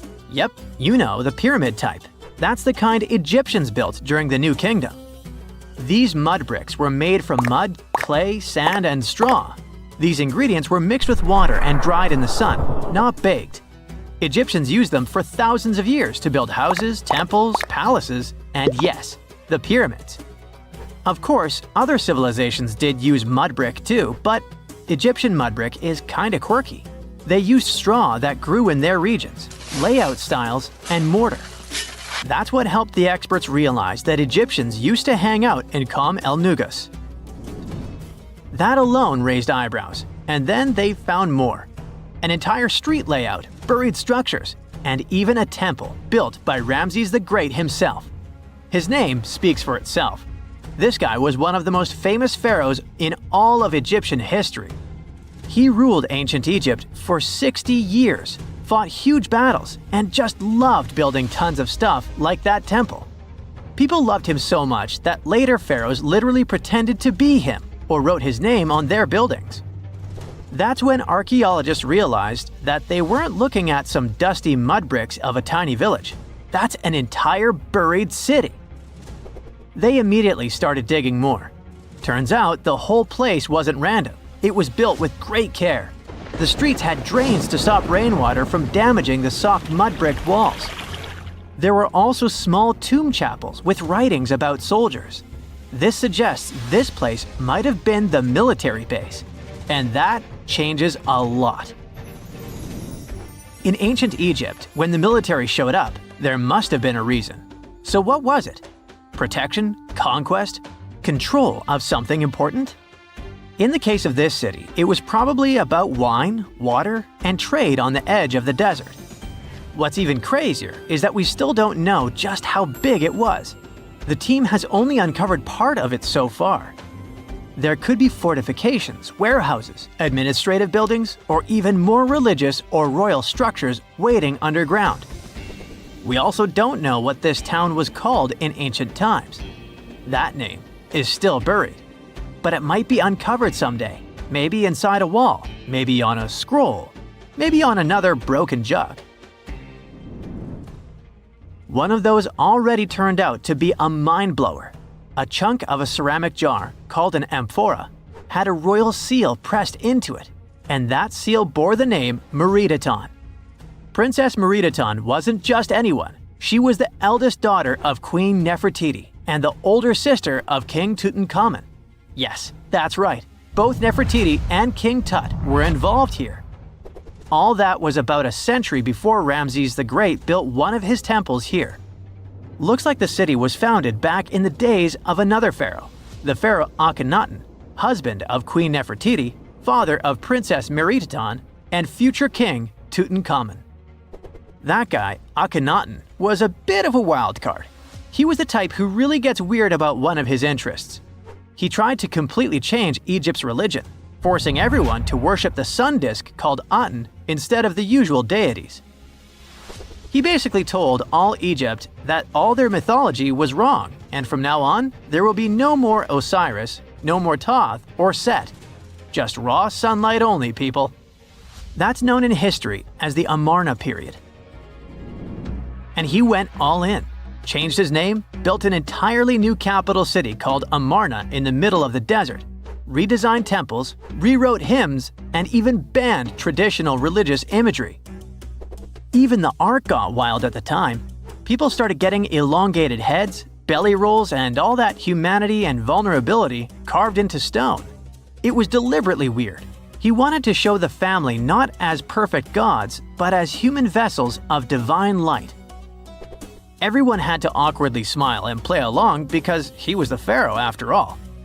The wackiest part is that after his rule, his son, Tutankhamun, reversed all the sun disk related stuff. He literally changed his name from Tutankhaten, which means living image of the Aten, the sun disk, to Tutankhamun, which means living image of Amun, one of the great older deities. King Tut brought back the old deities, reopened the temples, and erased as much of Akhenaten's legacy as possible. Looks like his family didn't really like the sun cult after all. Meanwhile, this discovered wine jug shows that the city was probably active, thriving with life during Akhenaten's times. That's huge. Up until now, there was no clear evidence that his radical ideas and projects extended all the way to the north. The jug also shows that vineyards and wine production reached all the way to the north in ancient Egypt. Wine really was a huge deal, worthy of placing a military base here. Princess Meritaten most likely used this jug. Just like with her brother, she was born into the sun and named after it. Her name, also spelled Meritaten, meant beloved of the Aten. As the eldest daughter of Pharaoh and his queen, born right into the middle of radical religious changes, she was raised to perform the future queen's duties. From her earliest years, she walked in temples alongside her mother Nefertiti, shaking the sistrum in solemn rituals. She was there when Akhenaten established his capital city, Amarna. He clearly loved his family. Meritaten's face was etched into its stone walls more than anyone else. In every temple, in every sacred scene, her figure appears, revered. Things get foggy in history after her father passed away. The throne wobbled. King Tut was very young, only 9 years old when he had to take new duties. Meritaten seemed to have been a brief step between her father and her younger brother. She married someone called Smenkhkarê. History isn't even sure who that mysterious man was. Could have been a puppet, a phantom king in a crumbling dynasty. May have even been her brother. Whatever the truth was, these two took power and ruled together for a while. Meritaten got the title of the Great Royal Wife, a title of immense power. But Smenkhkarê was a very short-lived ruler. He passed away just in about a year. There are some speculations among historians that Meritaten was the actual ruler, the informal female pharaoh, because her brother was too young. Some theories say that she raised Tutankhamun and became a sort of queen regent, mentoring the child who would be used to restore the old order. But all this is unconfirmed. It's very hard for historians to find information about that time because the Amarna period was later condemned. The successors wanted to wipe away Akhenaten's heresy and everything attached to it. This included Meritaten. So even if she ruled, even if she mothered Tut, they tried to bury her in the sands of history.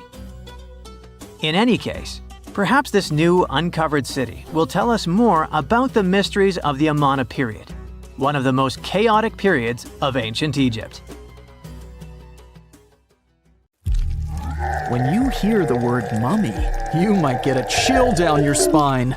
That's because most of us associate this word with those creepy characters we've seen in some scary movies. But in reality, mummies have helped us understand a lot about ancient civilizations, their rulers, and about how people used to deal with losing their loved ones. The people most famous worldwide for their mummies are the ancient Egyptians. They believed that some sort of existence after passing away was possible, if certain conditions were met.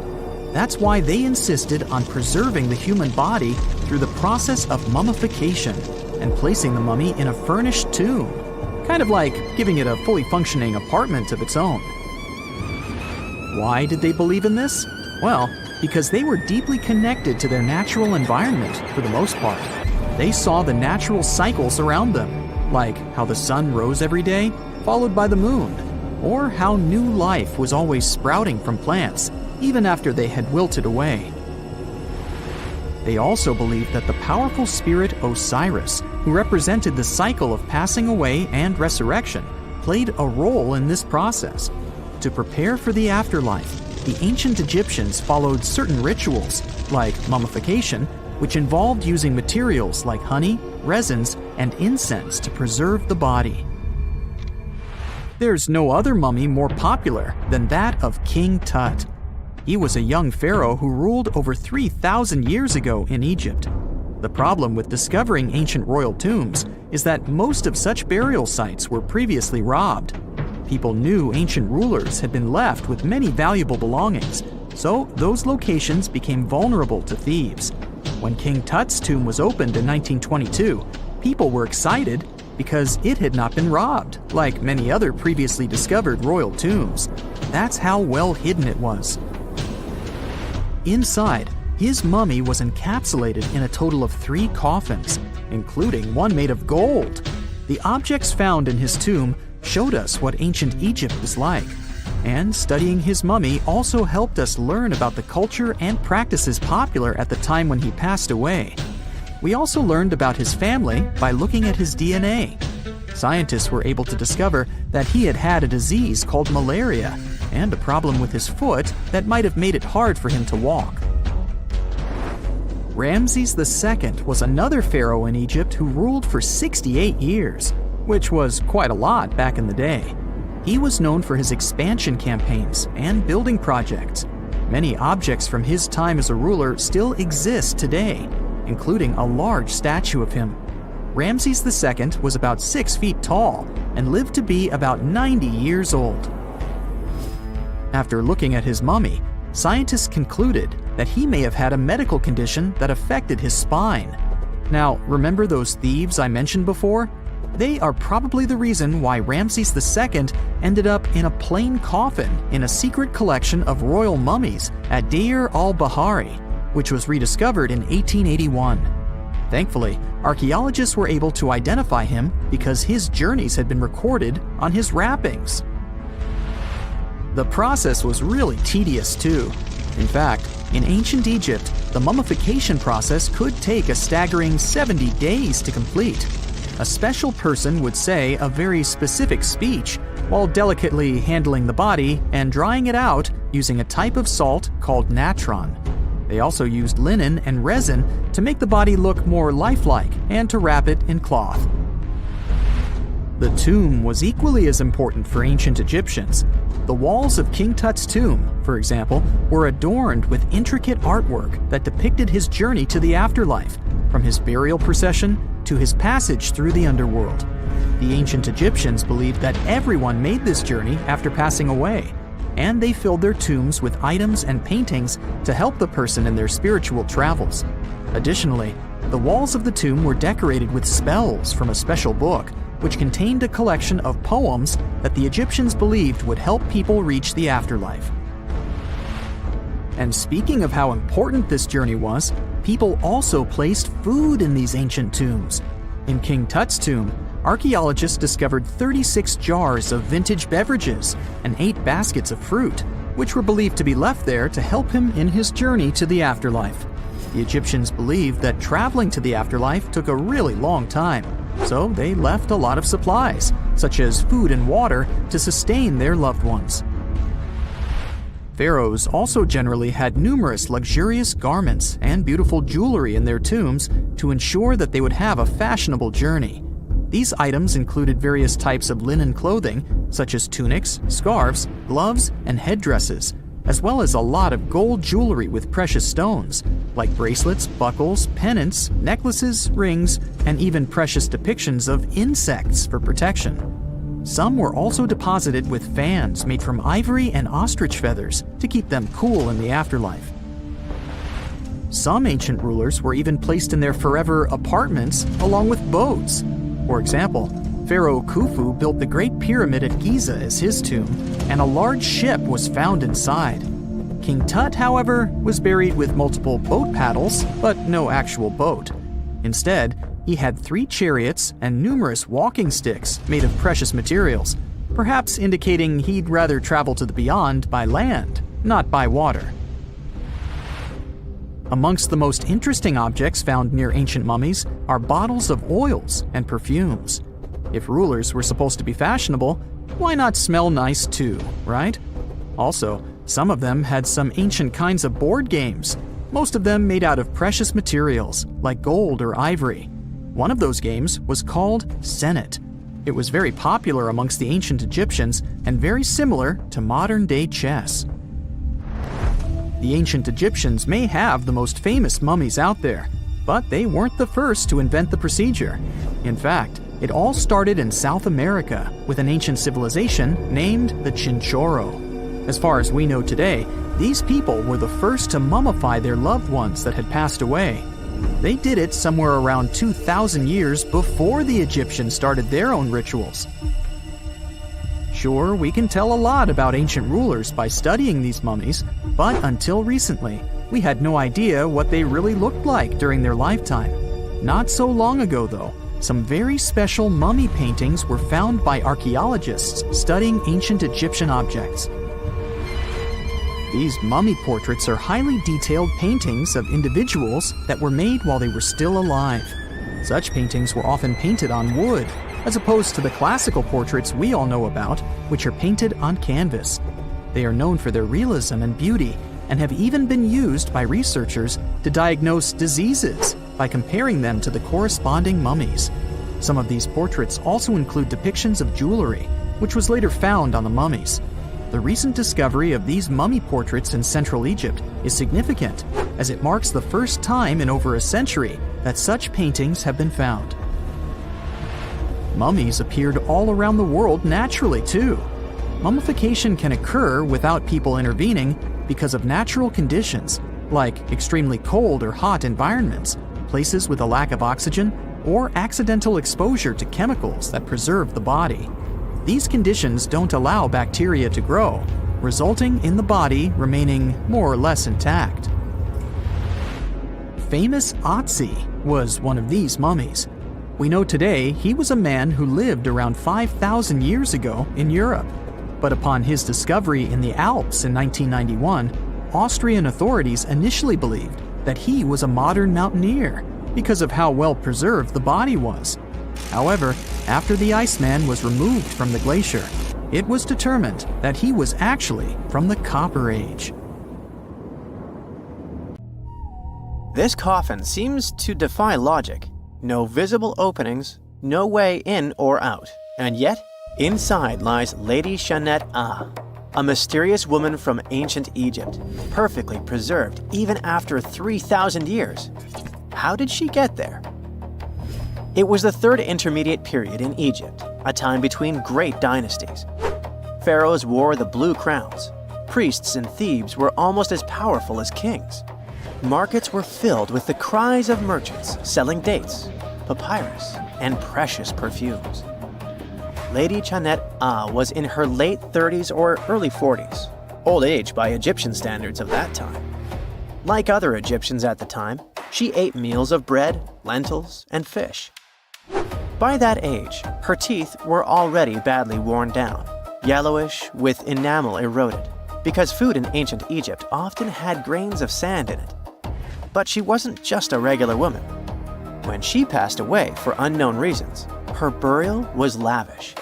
Locals wrapped her body in expensive linen and adorned with artificial eyes to replace her real ones.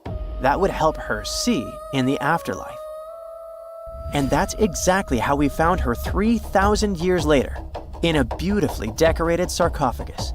It was made of cartonnage, which is kind of like papier-mâché, made by layering linen and papyrus with adhesive. These coffins were wildly strong, lasting for thousands of years, all thanks to Egypt's super dry climate. But most importantly, Egyptians only used it for the elite. so she was someone very important to the locals, though we might never know why. But there was only one huge problem with her mummy. How did they even put her in the coffin? No matter how much researchers looked, there were simply no entry points. The only visible gap was a tiny slit near her feet, but that's not nearly large enough to place her entire body inside. This mystery puzzled them for decades, until they finally learned the truth only recently. They study those mummies at the Field Museum in Chicago using new technology, CT scans. It's basically like taking thousands of X-rays and piecing them together to create detailed 3D images. That's how we can learn more about the bodies without disturbing them. And it turns out the ancient Egyptians were unbelievably clever. They didn't construct the cartonnage around Shenat-Ah's body, which would be a common and easy thing to do. Instead, embalmers created the coffin first. Then, they softened this coffin with moisture to make it flexible. After that, they carefully molded it around her wrapped body. They did cut a slit along the back of the coffin to do that, but then they laced it up like a corset, so it seemed like there were no openings. Finally, they secured a wooden panel at her feet to keep everything in place. That's where the tiny slit came from. Usually, the insides were removed and put in jars, symbolically guarded by the 4 sons of Horus. Egyptians believed that the deceased would need all that stuff once they got into the afterlife. They also thought it would help preserve the body for ages, which, as we can see, worked amazingly well. Thanks to their beliefs, we now have mummies as time capsules. Each son of Horus was supposed to protect each of the specific body parts. The human-headed Imseti for the liver, the baboon-headed Hapi for the lungs, the jackal-headed Dalmutef for the stomach, and the falcon-headed Kebis Senuv for the intestines. It's crazy how much effort the embalmers put into their job, especially in Lady Shenat-Ah. They wanted to make sure her body remains untouched and the sarcophagus would be perfect for her. You can't help but wonder, who was she if she mattered so much? The ancient Egyptians literally viewed the afterlife as modern retirement planning. You're not just passing away, you gotta prepare yourself for it. Prepare the body, eyes to see, and so on. And the richer or more important you were, the better your afterlife would be. But Shenat-Ah wasn't the only fascinating mummy they studied. They also decided to scan Harwa, an Egyptian man who lived around the same time. Judging by the mummy, he also had a high social status. His mummy revealed no signs of hard labor, and his teeth were well kept, which means he enjoyed some high-quality food without tons of sand in it.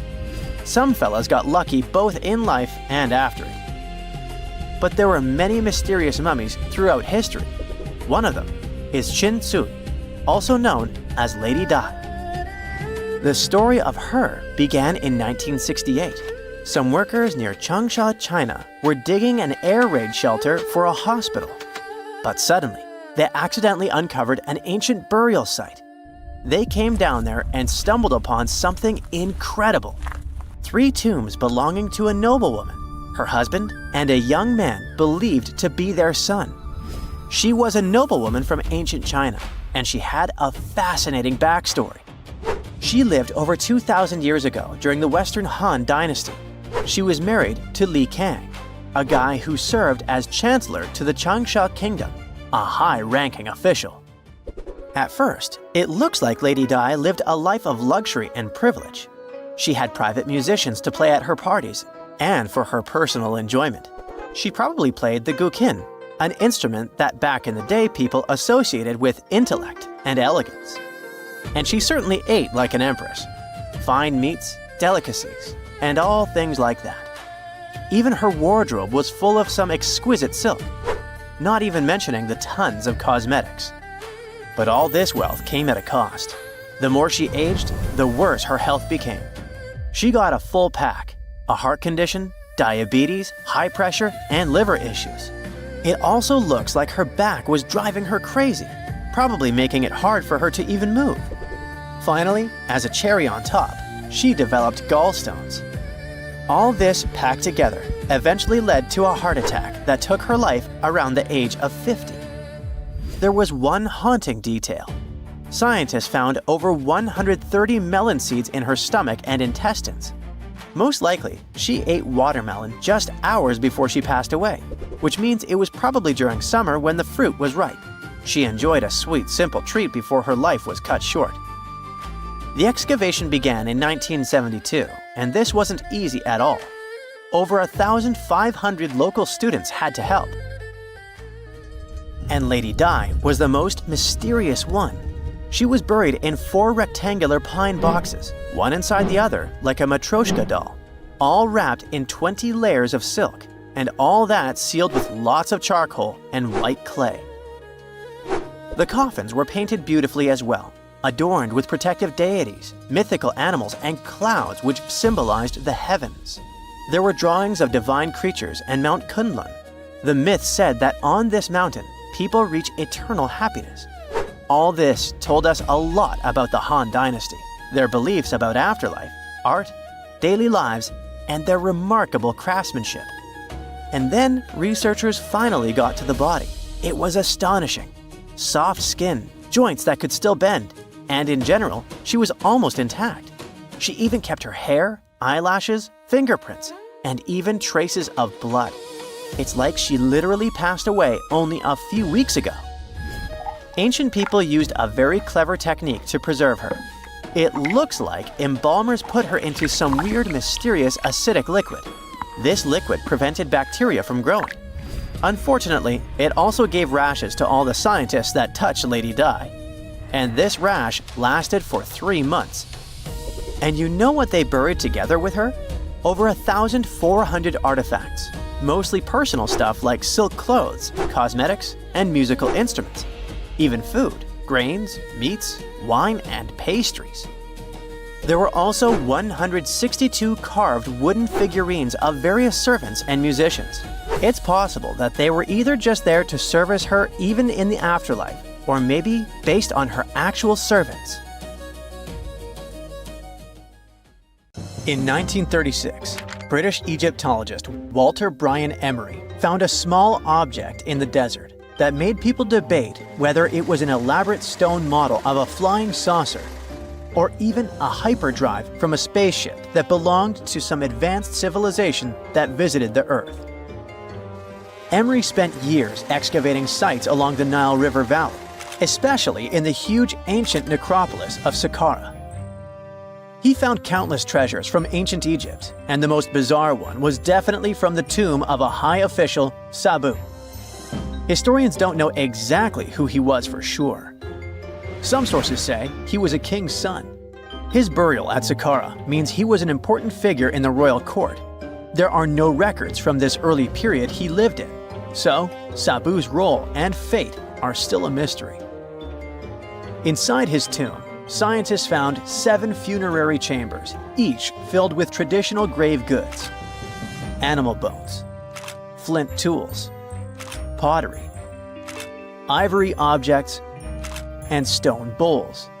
And then there was a strange, broken artifact that became famous as the Disc of Sabu. It resembles a shallow, round-bottomed bowl, but with 3 delicately carved, curved lobes spaced roughly 120 degrees apart around its perimeter. These lobes are separated by 3 holes, and at the center, there's a thin tube. The material used to build the disc is meta-siltstone, or schist. This type of rock is fragile, highly porous, and super difficult to carve. It flakes easily and crumbles under pressure. So how they made the disc out of it with rather simple stone and copper tools from 3000 BCE is still a mystery. The next big question is why they decided to bury Sabu with it. Perhaps if we knew its true purpose, it would make more sense.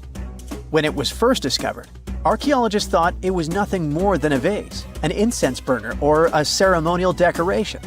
But those who took a closer look from the point of view of an engineer decided it could actually be a component of a larger mechanism. An amateur historian made an exact copy of the artifact with a 3D printer. And it turned out that the disk of Sabu was an ancient impeller, a crucial part of a centrifugal pump. When they put it in a housing and span at high speeds using the small central shaft, the disk was able to displace water. When it was tested without a housing, the disk created a powerful vortex. It became clear that the curved lobes and slightly concave shape of the disk weren't random. It was probably all engineered to move water with remarkable efficiency, like a powerful pump mechanism. Ancient Egypt's entire civilization depended on irrigation. Later dynasties perfected basin irrigation and managed to control the rise and fall of the Nile to take the most from agriculture. So, the engineers of the first dynasty may have been experimenting with advanced irrigation techniques thousands of years earlier than scientists previously thought. But then again, some people have doubts schist is strong enough to be used for a pumping mechanism. They suggest that artisans from Egypt's first dynasty were trying to recreate an even older object, using whatever tools and materials they had. It could be a stone replica of something originally made from metal, possibly belonging to a civilization far older and more advanced than ancient Egypt itself. One Swiss author takes this idea even further and proposes that the disk is a copy of a component from an extraterrestrial spaceship's hyperdrive, or stone model of a flying saucer. One French researcher believes the disk of Sabu was part of a secret massive factory system to manufacture sodium carbonate inside pyramids. Some people suggest that the disk may have been a primitive tool for weaving ropes. The lobes held strands of silk or fiber that were twisted into twine when it was spun. Or it may have been a gigantic lamp. Another historical mystery is a map from 1513 that is believed to be the oldest surviving detailed map showing the Americas. The author of the map is a Turkish captain, Piri Reis. He never crossed the ocean himself and put together this map from 20 regional maps. He used an Arab map of India, 4 Portuguese maps showing India and China, and a map of America by Christopher Columbus as he saw it. This last map was lost for many years, so Reis's map gave us an idea of what Columbus must have recorded during his third voyage to the New World. A historian who studied the map suggested that it showed Antarctica in prehistoric times because it strangely resembled Antarctica's true coastline, the way it looked when it was free of ice. But it was later proven that this idea wasn't right. Another idea that rocked the science world was Klerksdorp spheres. They were found in deposits of mineral pyrophyllite in South Africa and looked like tiny ancient cricket balls with lines around the middle. Back in the 1980s, there was a theory that some super advanced pre-flood civilization we know nothing about had made these spheres. One journalist shared stories about how they rotated on their own in a display case. There was also a TV show that invited a psychic who was telling everyone the spheres were pieces of an ancient spaceship. But according to geologists, these spheres are pretty regular spherical objects formed from different minerals than the surrounding rock. The seam-like lines on them are just imprints from the host rock's layers building up over time. The Klerksdorp spheres come in different shapes, from flattened spheres to distinct discs. As for that episode when one of these spheres spun on its own, the curator of the Klerksdorp Museum cleared that up too. He said that when he put one sphere on its glass shelf when the journalist came to visit, the sphere rotated a bit because it's round. There are some gold mining activities going on nearby, so the land where the museum stands often experiences earth tremors. In a remote part of China, there are some bizarre pipe-like formations known as the Beigon Pipes. A local explorer found them back in 1996 protruding from Mount Beigon and along the shores of Tosan Lake nearby. Some people thought they were the work of ancient guests from other planets. When scientists tested samples of the pipe material, they found out that they contained mostly common minerals, but there was a mysterious 8% of unknown stuff. Some extra tests showed that these pipes had been there before humans. Chinese geologists later visited the site and suggested that these pipes were formed naturally over time. It was probably fossilized tree roots from the area's super green past. It's still a real mystery with no clear-cut answer. While digging a trench along a river in Romania, workers found a wedge, which is now famous as the aluminum wedge of Ajud, or the object of Ajud. Right next to it, there were some mastodon bones. Those distant relatives of elephants lived 11,000 years ago. So some people concluded the wedge is of the same age. The cool part is that it's made of aluminum, but this metal wasn't discovered until the 1800s. This material requires serious heat to produce. The wedge is said to be covered in a thick layer of oxide that's been sitting there for hundreds of years. Some folks believe this wedge must have crash-landed here on a spacecraft from some other planet. Some scientists think it's all a hoax, and others suppose it might be a human-made object with an unknown purpose. It's 1898, and you're taking part in excavations in Saqqara. This place, not far away from Cairo, is full of ancient tombs and pyramids. You're in your Indiana Jones mood and hope to find something really phenomenal to become famous. Gold, manuscripts, treasure maps, mummies of famous pharaohs. Wait, a wooden bird? You're really disappointed as it looks like a regular toy. An old one, but still. Little do you know that years later, someone would propose that your bird was actually an ancient monoplane. So the artifact, nicknamed the Saqqara Bird, is made of a sycamore tree. The birdie has a wingspan of just 7 inches and weighs around 40 grams. A perfect original souvenir from Egypt, I would say. It's over 2,000 years old and looks pretty plain, without any carvings of feathers or other intricate ornaments.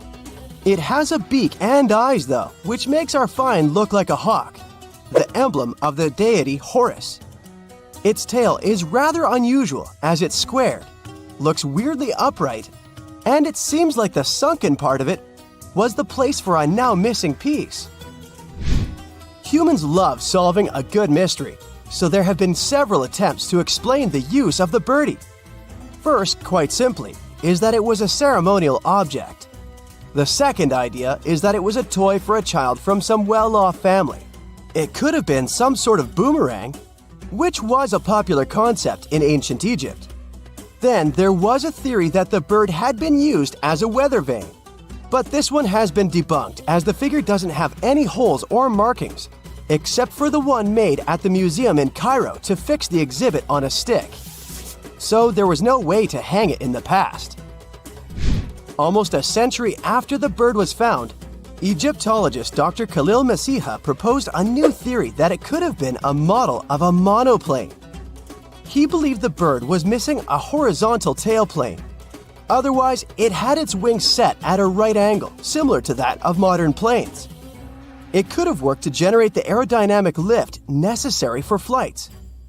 Dr. Masiha also claimed that it was common at that time to place miniature models of technological inventions in tombs. So, did the ancient Egyptians really invent the plane in 200 BCE? That would make the Wright brothers, who are considered the inventors of aviation, really upset. They made one of their first flights only in 1903. There's just one way to know for sure, and that is to test the model. But you know, the ancient museum in Cairo would unlikely let one of their cherished exhibits fly around like a toy. That's why glider designer Martin Gregory built a similar model, this time of balsa wood, and concluded that even with the missing tailplane, the plane wasn't much of a flyer. Case solved? Not really. This didn't sound convincing enough to the History Channel, so they invited an aerodynamics expert to build another replica of the bird. He tested it in weather conditions similar to those in Egypt and was impressed with the little plane's abilities. So, if they did invent the prototype of a plane back in the times of pharaohs, it would be a good example of an oopart.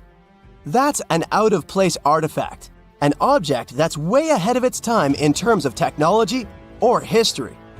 And the Saqqara Bird isn't the only example of such a revolutionary concept. In 1901, a group of divers retrieved the Antikythera mechanism from an underwater shipwreck near the Greek island of Antikythera. It's been dubbed the world's first analog computer, and it's currently dated around 100 BCE.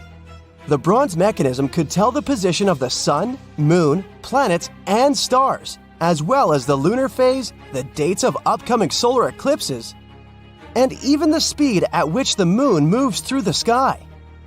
No one's sure who used it and how or where it was made. But it's obvious that it's extremely precise and way too advanced for its time. The first flushing toilets in the world were invented in the middle of the 20th century. Just kidding. The ancient Minoans on the Mediterranean island of Crete and the Indus Valley civilization both came up with this brilliant invention at the same time, around 4,000 years ago. The plumbing and sanitation were so well done that no one managed to design anything better until 2,000 years later. One ancient Minoan lavatory was discovered at the Palace of Knossos. It looks like it had a wooden seat set over a tunnel that directed water from a rooftop reservoir to an underground sewer. Other varieties got water from jugs. Only the super rich people could afford all this glory. So if you wanted to shop for real estate back then, the flushing toilet would be a telltale sign you were in the rich neighborhood. Automated doors became a cool, seemingly new invention back in 1931. But the technology behind them is actually much older. Think the 1st century CE old. Mathematician and engineer Heron of Alexandria came up with a hydraulic system to open and close temple doors. To bring it into action, you need to light a fire to produce heat. There was a brass pot under the fire, half filled with water. The inventor connected the brass pot to containers that acted as weights. When the fire was burning, the water moved into the containers. They went down and pulled the ropes. It was nothing like a supermarket door that opens in front of you before you even have time to think. Heron's door took hours to open, and there was no way to stop the process. That's why they only opened the doors once a day before people entered the temple, to add some mysticism at the temple during ceremonies. Spooky. Looks like the first ever battery was invented in Baghdad around 2,000 years ago. A German archaeologist found this oval-shaped clay jar in 1938. Scientists are still not sure what purpose it served and who exactly invented it. There is a theory that it was used for electroplating objects with precious metals. When they filled it with a weak acid like vinegar, the battery produced around 1 volt of electricity. Another theory says it was a vessel for sacred scrolls. Would you like to buy contact lenses designed by Leonardo da Vinci himself? In 1508, he invented a glass lens with a funnel on one side. You were supposed to wear it with water inside to improve your vision. Sounds a bit uncomfortable, doesn't it? So, around a century later, French scientist René Descartes decided to improve the idea and make the cornea contact the future lenses. Contacts because they contact your eyes, get it? The glass tube with liquid did help improve vision, but blinking was sadly impossible. 2.5 centuries later, new technologies in the glass industry let scientists design contacts that would fit in the eye and even let the wearer blink. Thanks, guys! Still, those lenses were made of heavy blown glass and didn't let the eye breathe. About 50 years later, contacts became plastic, lightweight, unbreakable, and scratch-resistant, but still covering the entire eye. And then, in 1948, an English optical technician accidentally sanded down a plastic lens and figured out they'd still be in place even if they covered only the cornea. Imagine you're living in 19th century London and need to send a message to New York. it would have taken about 10 days to get there by ship. So when delivery time went from days to hours in 1858, it was a true sensation. The first message was sent by Queen Victoria herself. It was all made possible thanks to the transatlantic telegraph cable, running under the ocean. Sadly, the new cool invention only lasted a few weeks. It took years to bring it back to life. In February 1961, 3 adventurous rock lovers were searching for geodes near Olancha, California. They took one of their findings home and studied it because it looked pretty unusual. They managed to cut through the matrix and discovered something unexpected inside. Instead of the usual mineral formations, it had a cylindrical object resembling porcelain inside. There was a metal shaft at its center, and around it, a hexagonal sheath made of copper and some unidentified substance. Its discoverers were hoping they had found an example of some unknown technology from 500,000 years ago. It could be proof that there was a hyper-advanced ancient civilization like Atlantis, or that time travel was real. Maybe someone came all the way from the future and accidentally dropped the item. Or maybe some intelligent extraterrestrial beings brought it when visiting Earth. If any of these theories were true, it would mean that scientists have to completely rewrite all human history as we know it. But not everyone shared the excitement, and truth seekers and alternative archaeology circles were trying to solve the mystery of the so-called Koso artifact until the late 90s with theories and debates.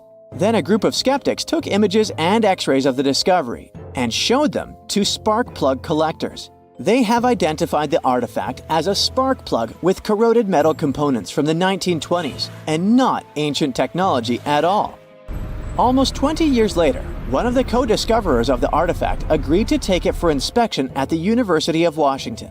They officially confirmed it was a 1920s-era champion spark plug. And the stone matrix containing the artifact wasn't a geode, but a concretion. Those can form because of natural processes over decades or years, but not millennia.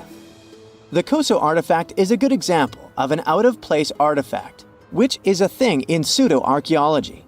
It's something found in a place or time where it shouldn't logically be. These artifacts seem too advanced for the time period they're found in. They could also mean human activity existed when humans weren't supposed to be around.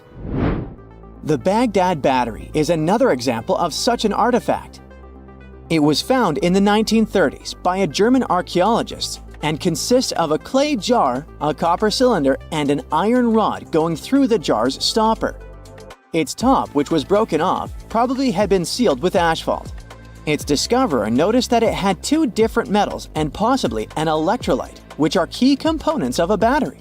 There are no ancient writings to support this theory, but when scientists ran tests and filled it with an ionic solution like vinegar or wine, it showed that it could conduct electricity.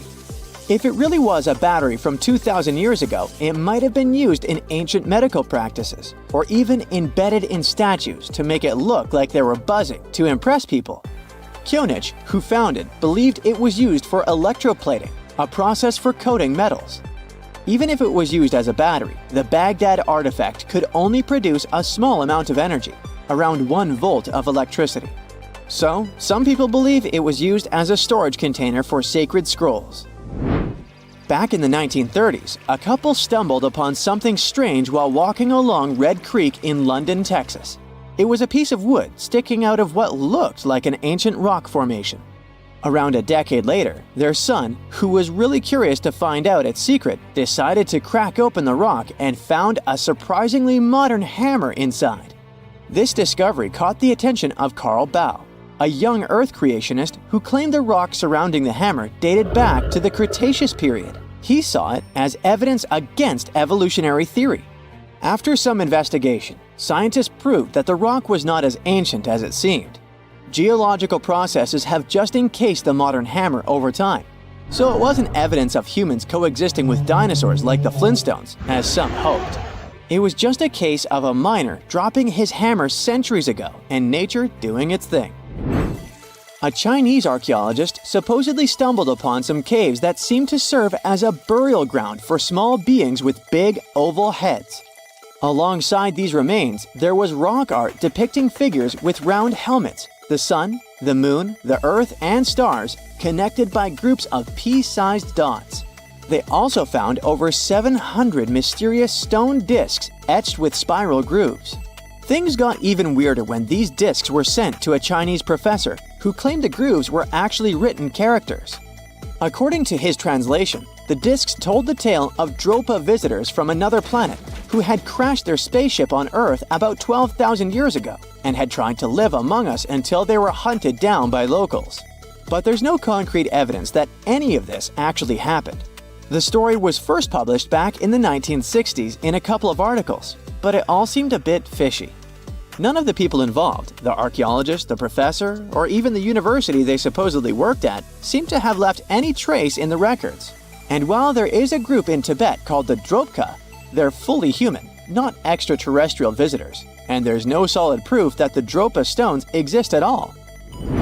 In a remote part of China, there are some bizarre pipe-like formations known as the Beigan pipes. A local explorer found them back in 1996, protruding from Mount Beigan and along the shores of Tosan Lake nearby. Some people thought they were the work of ancient guests from other planets. When samples of the pipe material were tested, they contained mostly common minerals, but there was a mysterious 8% of unknown stuff. Special testing revealed that these pipes had been there before humans. Chinese geologists later visited the site and suggested that these pipes were formed naturally over time.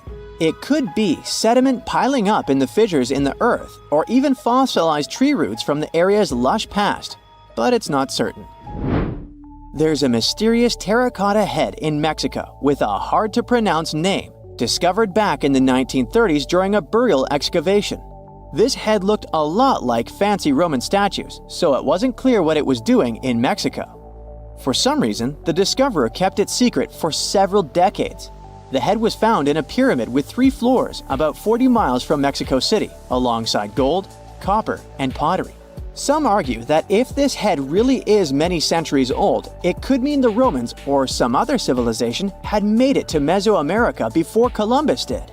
There are also drift voyage theories mentioning a shipwreck after which some artifacts and survivors made it ashore. Some suggest that this figurine head was a little souvenir brought over by the Vikings. But there's no solid archaeological proof of the Vikings meeting the folks in Mesoamerica.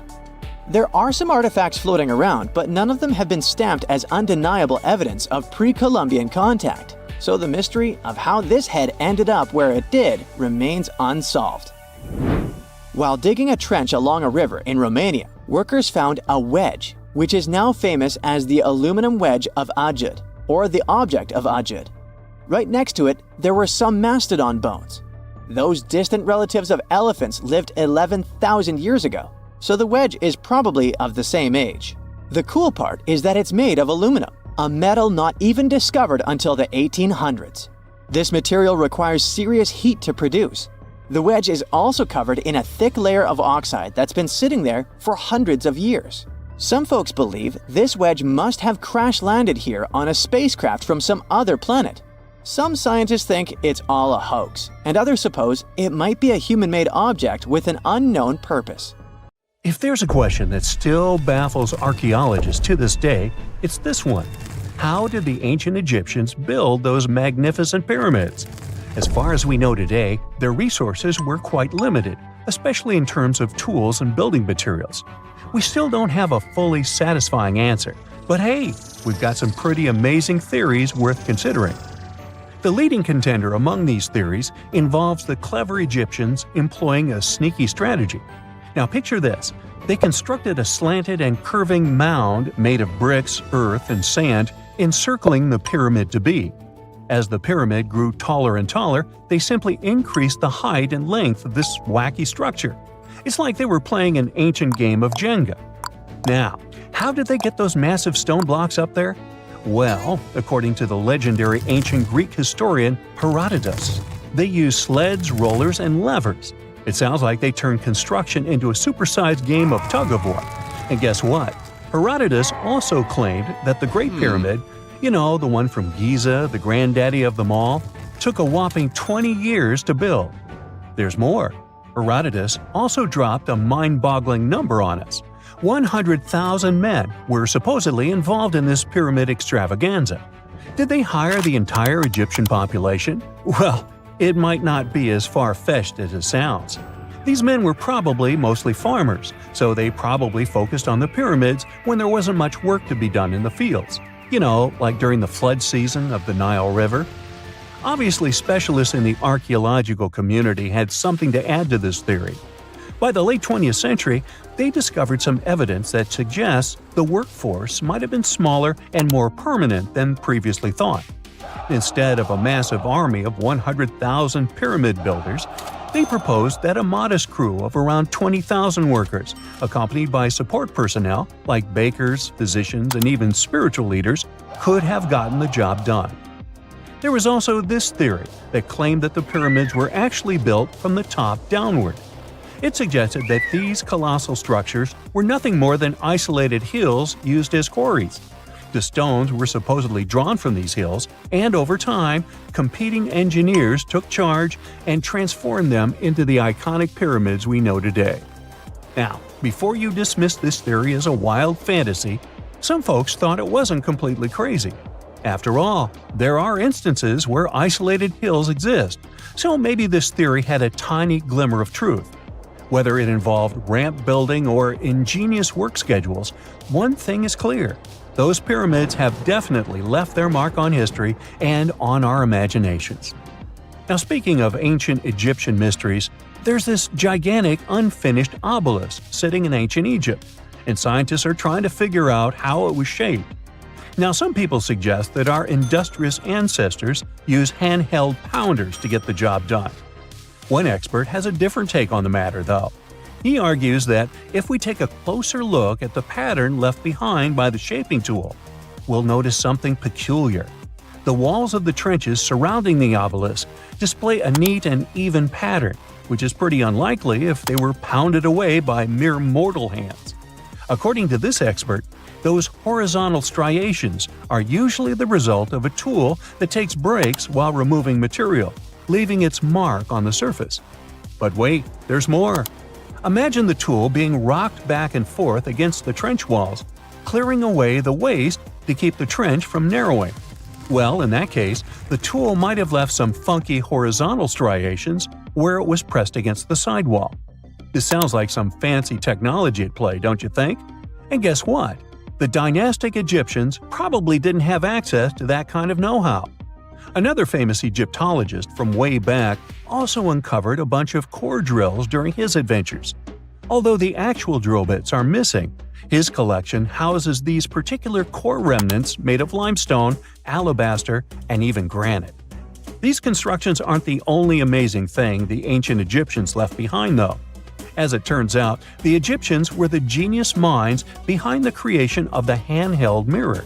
Yeah, that little mirror you use every day to check yourself out.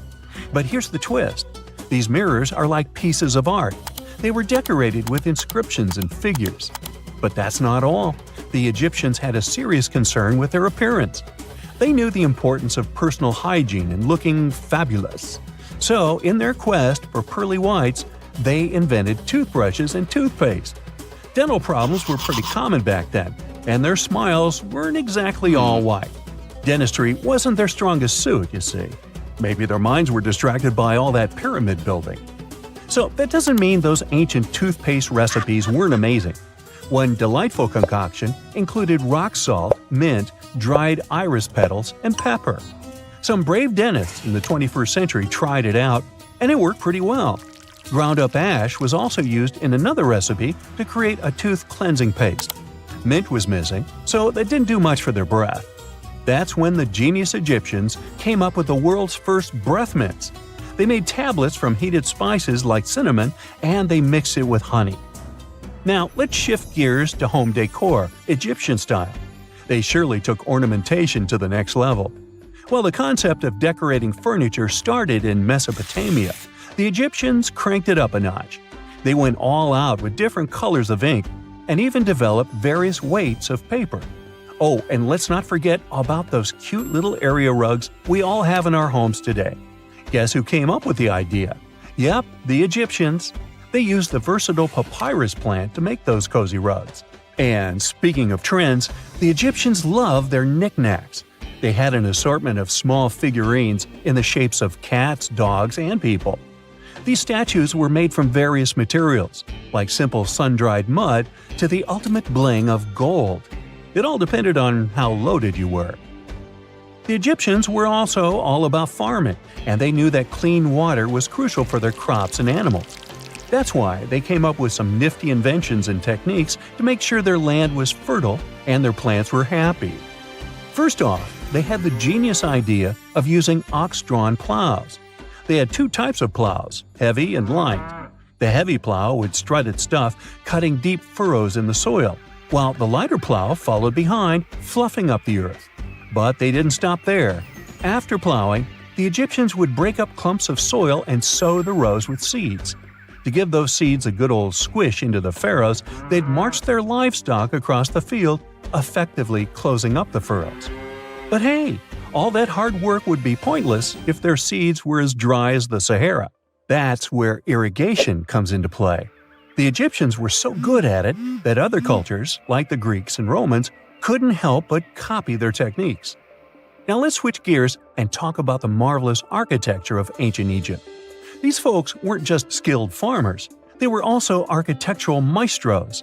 They built these fancy canals to carry water to farms and villages, and boy, did they know how to make those canals look pretty. Just imagine strolling along a canal lined with ornate structures. The pharaoh Ramesses the Great was quite the overachiever when it came to construction. One of his mind-blowing creations was the construction located at Abu Simbel. This building was designed so that twice a year, the sun would shine directly into it and illuminate the statues of Ramesses. And let's not forget about the corbelled arch. Without this architectural gem, we'd be missing out on some mind-boggling structures like the Great Pyramid. The Egyptians knew how to make things stand tall and proud, thanks to their engineering and construction wizardry. They built grand halls and inner sanctums that make your jaw drop, and some of these temples doubled as astronomical observatories. It's nighttime, and you're about to walk inside Pharaoh Tutankhamun's final resting place. You know, King Tut. You don't have a torch, but at least you came with a flashlight. You walk down several flights of stairs and observe how the walls are carved in hieroglyphics and what looks like a spell. Those who take anything from this place will be doomed for life, the spell says. Even if you don't really believe it, this scares you a little bit. You find a huge stone door. Is it a trap? You manage to open it, but oh no, it's only an empty chamber. You check your map. It seems like you're heading in the right direction. After what feels like hours, you realize you must be trapped inside a labyrinth. You try to retrace your steps, but you can't find the door where you came in from anymore. That's it, you think to yourself. You've fallen for the pharaoh's trap. What's worse, you didn't bring a lunch. Okay, so we've all seen Hollywood movies where the main character is exploring ancient ruins and faces some seriously dangerous traps, right? We've been told Egyptian royalty protected their final resting places with venomous scorpions and snakes, sliding doors that will trap you for life, and giant rolling boulders that will crush anyone on their paths. The thing is, were these traps truly real? Well, I regret to be the one to break it to you, but this is all fiction. These elaborate traps were too technologically advanced for ancient civilizations to pull off. That is not to say, however, that there weren't any traps at all. Ancient civilizations, like the Egyptians and the Mayans, are known for their practice of building entire monuments dedicated to the ones who had passed away. These structures would often reflect the position of person occupied in society. So, for the really important people, the VIPs of their times, massive monuments were built to host their bodies long after they were gone. Some of these civilizations believed that a person's life would continue on the other side of the veil. For that reason, a person would be buried together with the belongings of their current life. If they had a lot of money and power and stuff, that meant their resting places would be filled with riches and gold. Now imagine if you lived in ancient Egypt and you knew exactly where all the pharaohs' tombs were located and had heard rumors of the amount of wealth kept in these places. Maybe you would be tempted to go check it out, right? We're talking about large rooms filled from floor to ceiling with golden artifacts, jewels, and even money. I mean, it does sound tempting. And since there weren't any security guards protecting the entrance of these places, Egyptians needed to get creative as to how they would protect these riches. These old civilizations found some traps to be useful. A recurring one was building empty rooms inside the monument to confuse a burglar. Now, let's take a look at Amenhotep III's final resting place as an example.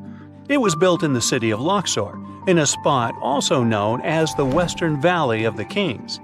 Two French engineers originally discovered the monument between 1905 and 1914 CE. The structure is huge and has more than 10 chambers, connected by long corridors and steep stairways. The King's Chamber is the most hidden one, and for an outsider to try and find it, they will probably enter a lot of empty rooms beforehand. Other pharaohs tried to protect their riches by commissioning monuments with false doors concealing pits that were up to 20 feet deep. This way, an unwarned and unwanted visitor would be surprised by the deep hole on their way to the king's resting chamber. Alongside false doors, pharaohs made sure to build labyrinth-style corridors and false walls. This way, robbers could take hours or days before they found the king's real chamber. As to pits with poisonous snakes on them, if there were any reptiles inside these monuments, they probably got inside on their own, and would most likely not stay there for long. There is no way snakes would survive years and years without food inside these pits. So yes, another Hollywood-induced belief right there. If these traps seem boring to you, archaeologists did find an interesting deterrent in the final resting place of the Red Queen of Palenque in Mexico. Palenque was one of the most powerful Mayan cities in pre-Columbian Mexico, and the Red Queen was believed to be the grandmother of the last Mayan king, undoubtedly a person of immense importance to the empire. In her honor, a huge monument was built to keep her body after her passing. The discovery of the tomb itself was already thrilling. Archaeologists found an ancient monument when digging at the site back in 1994. The first thing they found was a room with a hidden door. Once they opened the door, they discovered a long corridor. Finally, at the end of this corridor was the Queen's chamber. The team of archaeologists was beyond excited to unearth this chamber with the mummy of the Queen herself still inside it. They found her to be accompanied by her pearls, jade shells, and expensive rocks. But as the team explored the remains, they saw something rather strange. The room was filled with a red-colored powder. Researchers knew that the color red was important to the Mayan people, and that much of their clothing and buildings were decorated with this color.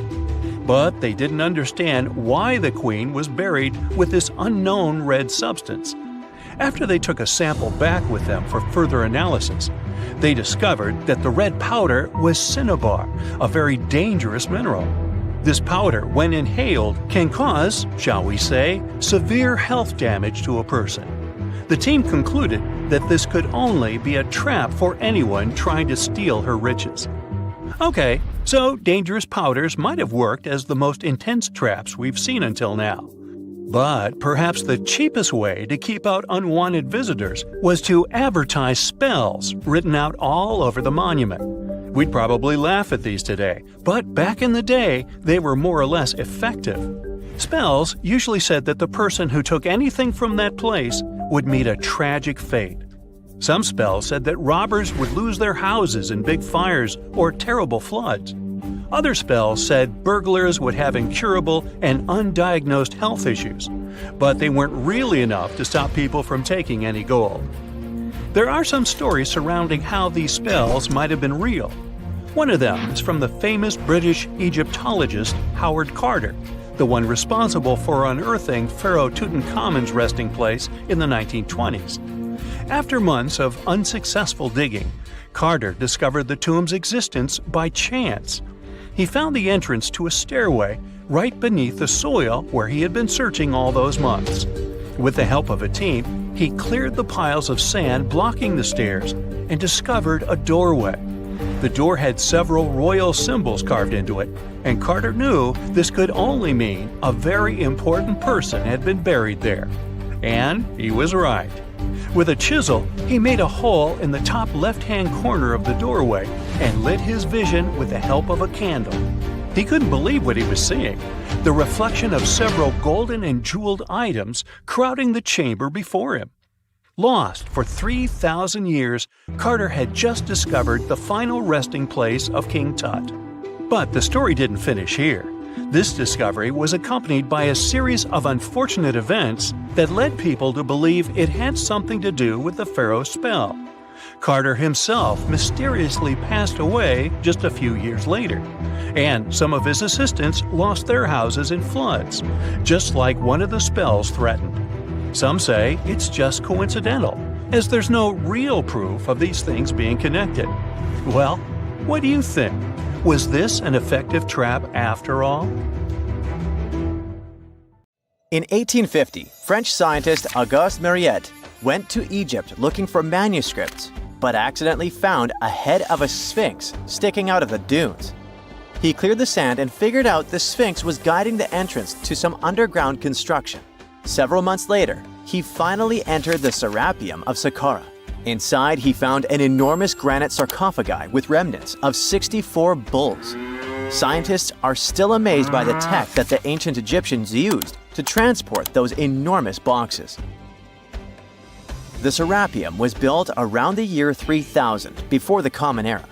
It was an underground tomb built to honor the sacred Apis bulls of ancient Egypt. It had a long hallway, almost 500 feet long, with giant stone rooms on both sides. Some of the sarcophagi weighed as much as 50 average cars, and all of them were made with super precision, with exact 90-degree angles. These sarcophagi were beautifully decorated with hieroglyphs and carvings that told stories about the lives and importance of the Apis bulls. Now, there are 24 sarcophagi left. In ancient Egypt, Apis bulls were very special animals connected to the deity Ptah. They thought the bulls carried Ptah's spirit and wisdom, helped the pharaoh, and protected the Egyptians. Priests looked for special markings on young bulls to find Apis bulls. It could be a white triangle on its forehead, which symbolized divine light, a shape on its back like a vulture's wing, and a scarab shape under its tongue, which stood for rebirth. If a bull had these signs, they believed it was chosen by Ptah and treated it like royalty. The chosen bulls lived in a special temple in Memphis, the city where they worshipped Ptah. They received the best care and offerings from visitors who wanted their blessings. When an Apis bull passed away, it was treated with great honor and mummified. When Mariette entered the Serapium, he noticed traces of rollers on the gallery's floor and found 2 wooden horizontal winches. Each had 8 levers. Later, other explorers saw double rails. The burial chambers were lower than the hallway floor. To get the boxes into place, workers filled the chambers with sand so the sarcophagi could be rolled in straight. Then they slowly removed the sand to gently lower the boxes into perfectly cut spaces in the bedrock. A carved stone sign found in the Serapium said it took 28 days to move just one sarcophagus, and its lid into its spot during the time of Ptolemy II. The extreme precision of the sarcophagi with 90-degree angles also has an explanation. Ancient Egyptians wrote texts, or rather, papyrus, on geometry a long time ago. It shows that they knew the approximate number pi and could calculate the volume of a pyramid with its top cut off. If they could figure out complicated math like that back then, it makes sense that they could also carve perfectly flat surfaces 500 years later. All this sounds pretty legit, but some people think certain things don't add up here. The size of boxes is way larger than the size of bulls, yet they buried pharaohs in tiny coffins that barely fit their bodies. The sarcophagi are made out of granite with crazy precision, and they could have just used limestone, which would have made things way easier. The transportation of the boxes seems pretty simple, but only in theory. If one person could pull about 440 pounds, then at least 250 people would be needed to pull just one box. The tunnels in the Serapium are really narrow, only about 2 feet wider than the boxes themselves. There's no way hundreds of people could have squeezed into those tight spaces to pull the boxes. And even if they did, how would they turn the box in the cramped corridor, lower it into its niche, and place it perfectly in the middle? Somehow, they did this 24 times, and every box is centered perfectly. Plus, the chambers were dusty, and there were no signs of soot from lamps. This means they must have worked in almost complete darkness. The real use of the boxes could also be different. A long time ago, even before the Egyptian pharaohs ruled, the local people already knew how to use fermentation. It happens when tiny organisms called yeast eat certain ingredients like starch and turn them into gas and ethanol. So someone in ancient Egypt probably put food like barley, bread, and even meat inside a giant stone box, then closed it tight with a heavy lid. These stone boxes, carved from granite, were so precisely made that they were almost completely sealed, so nothing could escape from it. As the yeast inside the box started working, it created more and more CO2 gas. It built up pressure inside the box. The granite boxes were incredibly strong. They could handle more pressure than a car tire can hold.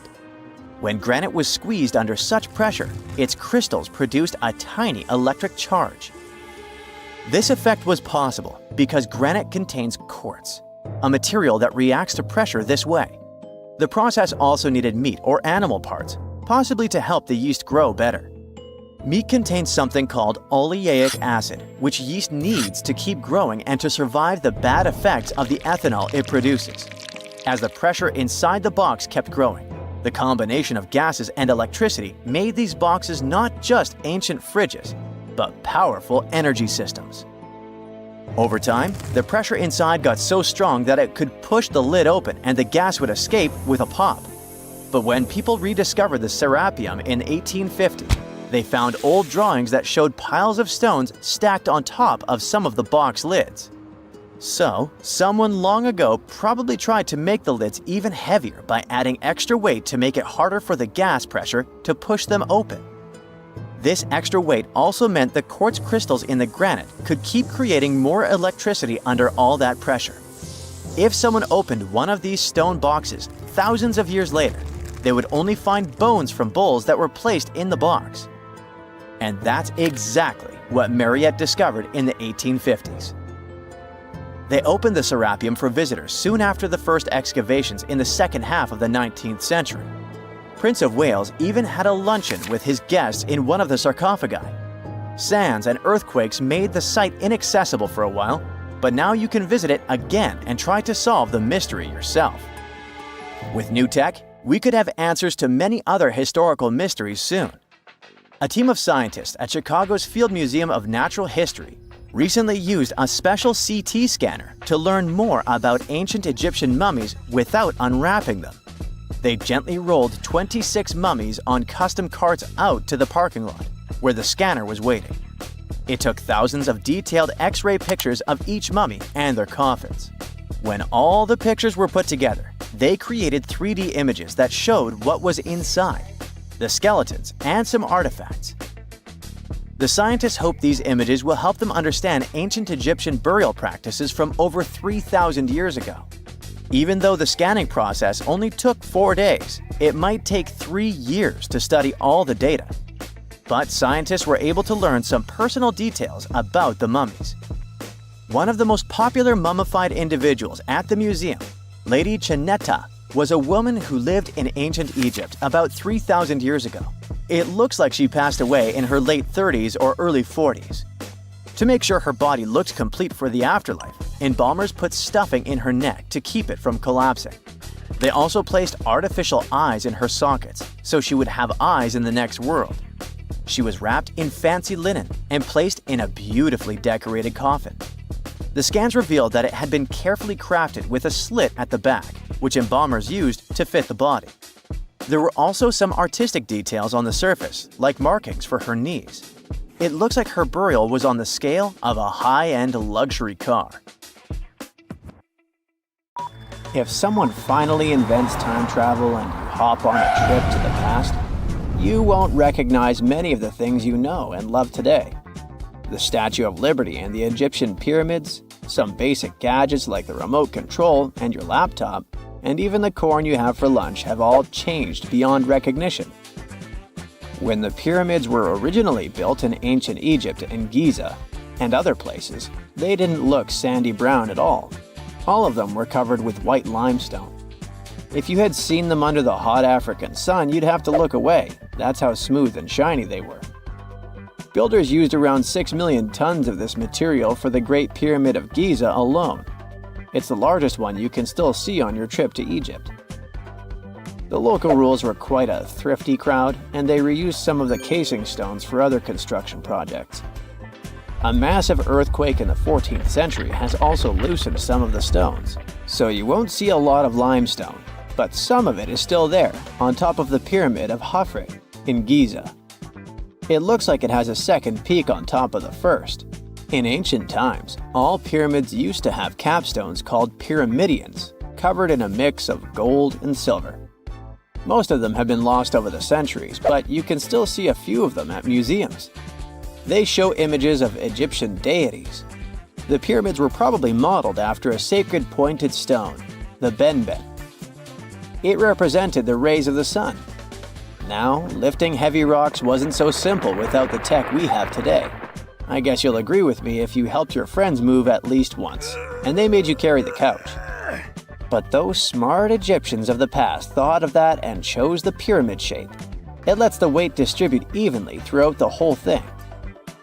The Statue of Liberty has also had a major makeover since it was first unveiled in 1886.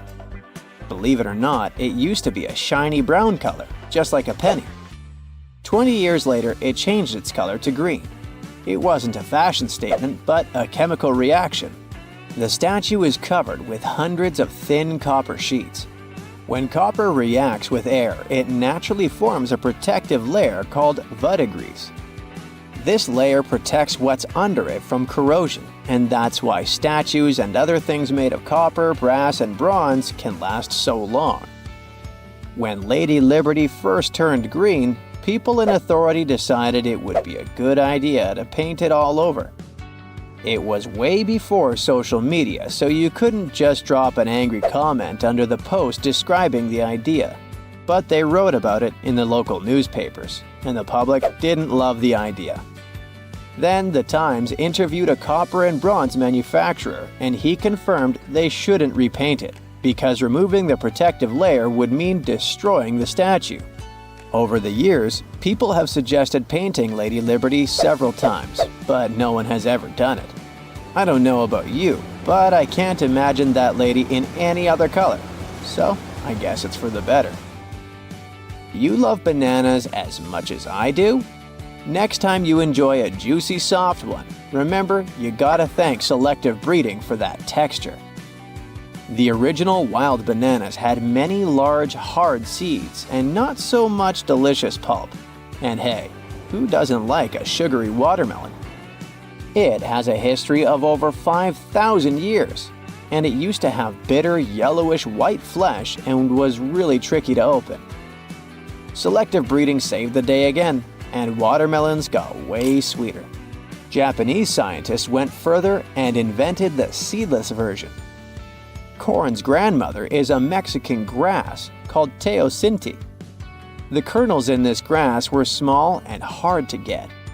Farmers from many thousands of years ago saved the seeds only of those plants that were larger or tastier, or with kernels that were easier to grind. Thanks, my friends, for giving us the corn that's edible and even delicious. And just imagine, wild avocados were so small that they could easily fit in the palm of your hand. The pit in them was so large you wouldn't find much edible material inside. They also had a much harder shell than the ones we're used to. You probably wouldn't get a lot of work done without your beloved computer today, but I can't tell you exactly whom to thank for this invention. The ABC from 1942 is one of the contendants for the title of the first computer. It's short for the Atanasoff Berry computer, named after its inventors at Iowa State University. The ABC weighed over 700 pounds. Yep, yours must be way lighter than that. That big boy consisted of around 300 vacuum tubes and had a rotating drum, a little bigger than a paint can, and had small capacitors on it. A capacitor is a gadget that can store an electric charge, like a battery. The ABC could solve problems with up to 29 different variables to help scientists save some time. Like modern computers, it used binary digits, ones and zeros, to represent all numbers and data. Because of that, it was possible to do the calculations electronically. And now, my favorite part, the ABC finished one operation about every 15 seconds. Just for you to compare, it's millions of operations per second now.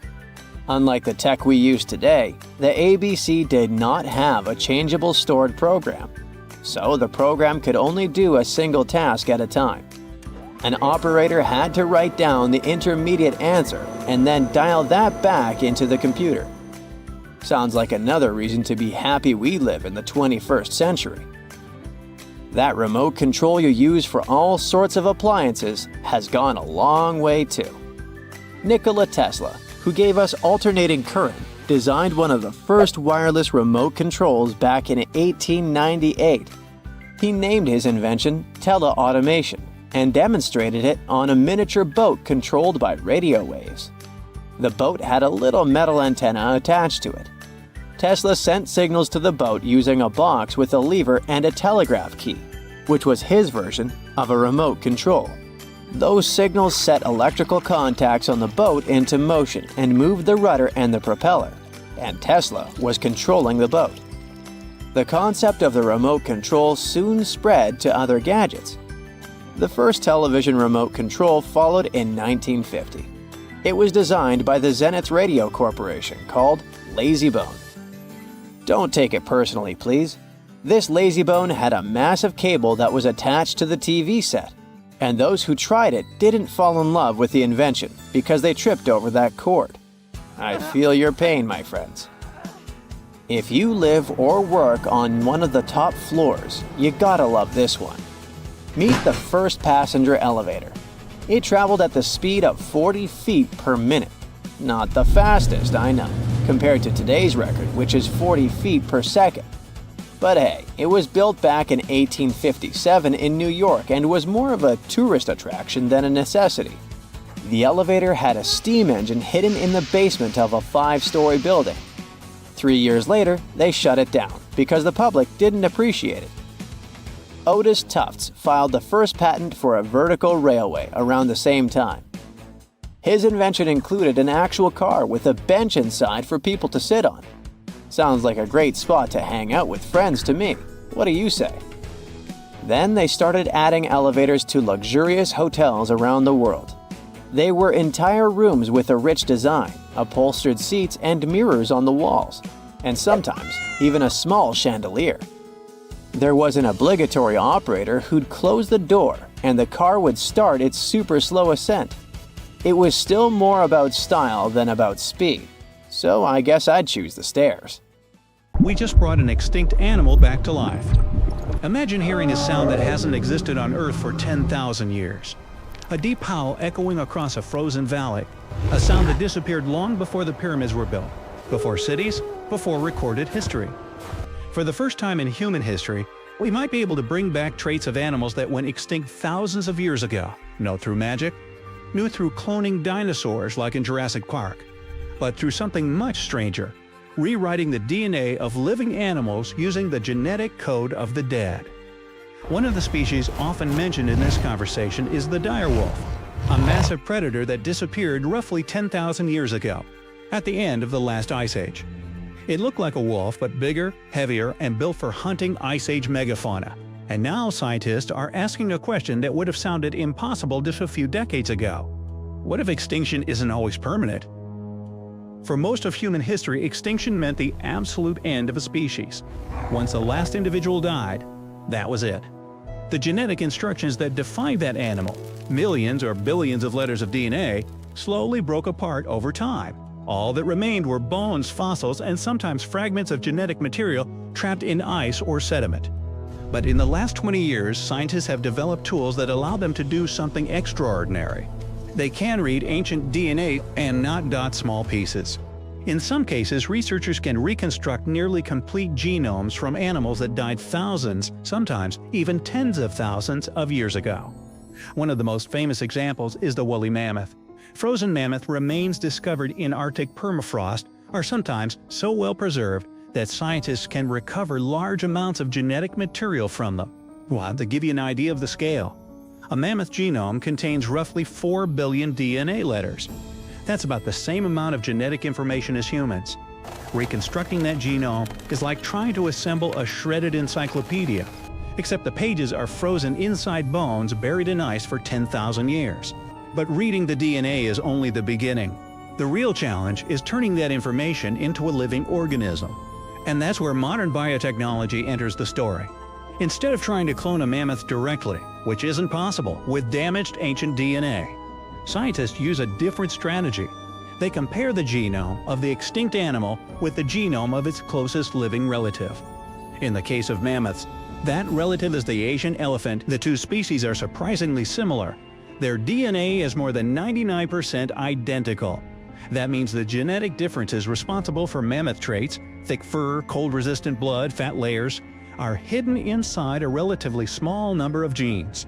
Scientists can identify those genes, and with gene editing tools like CRISPR, they can insert some of those traits into elephant DNA.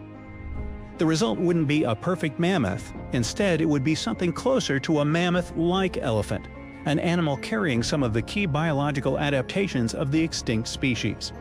According to the de-extinction process described by researchers working on mammoth restoration, the workflow follows several steps. First, scientists collect mammoth DNA from frozen remains found in places like Siberia and Alaska. Next, they sequence multiple mammoth genomes to understand which genes controlled cold adaptation traits. Then those genes are edited into elephant cells using CRISPR. If those modified cells develop successfully into embryos, they could eventually grow inside elephant surrogates, or possibly artificial womb systems being developed today. If everything works, the result could be animals capable of surviving in environments where mammoths once lived. But why attempt something this complicated in the first place? Part of the answer lies in climate science. During the Ice Age, mammoths were not just large animals wandering the tundra.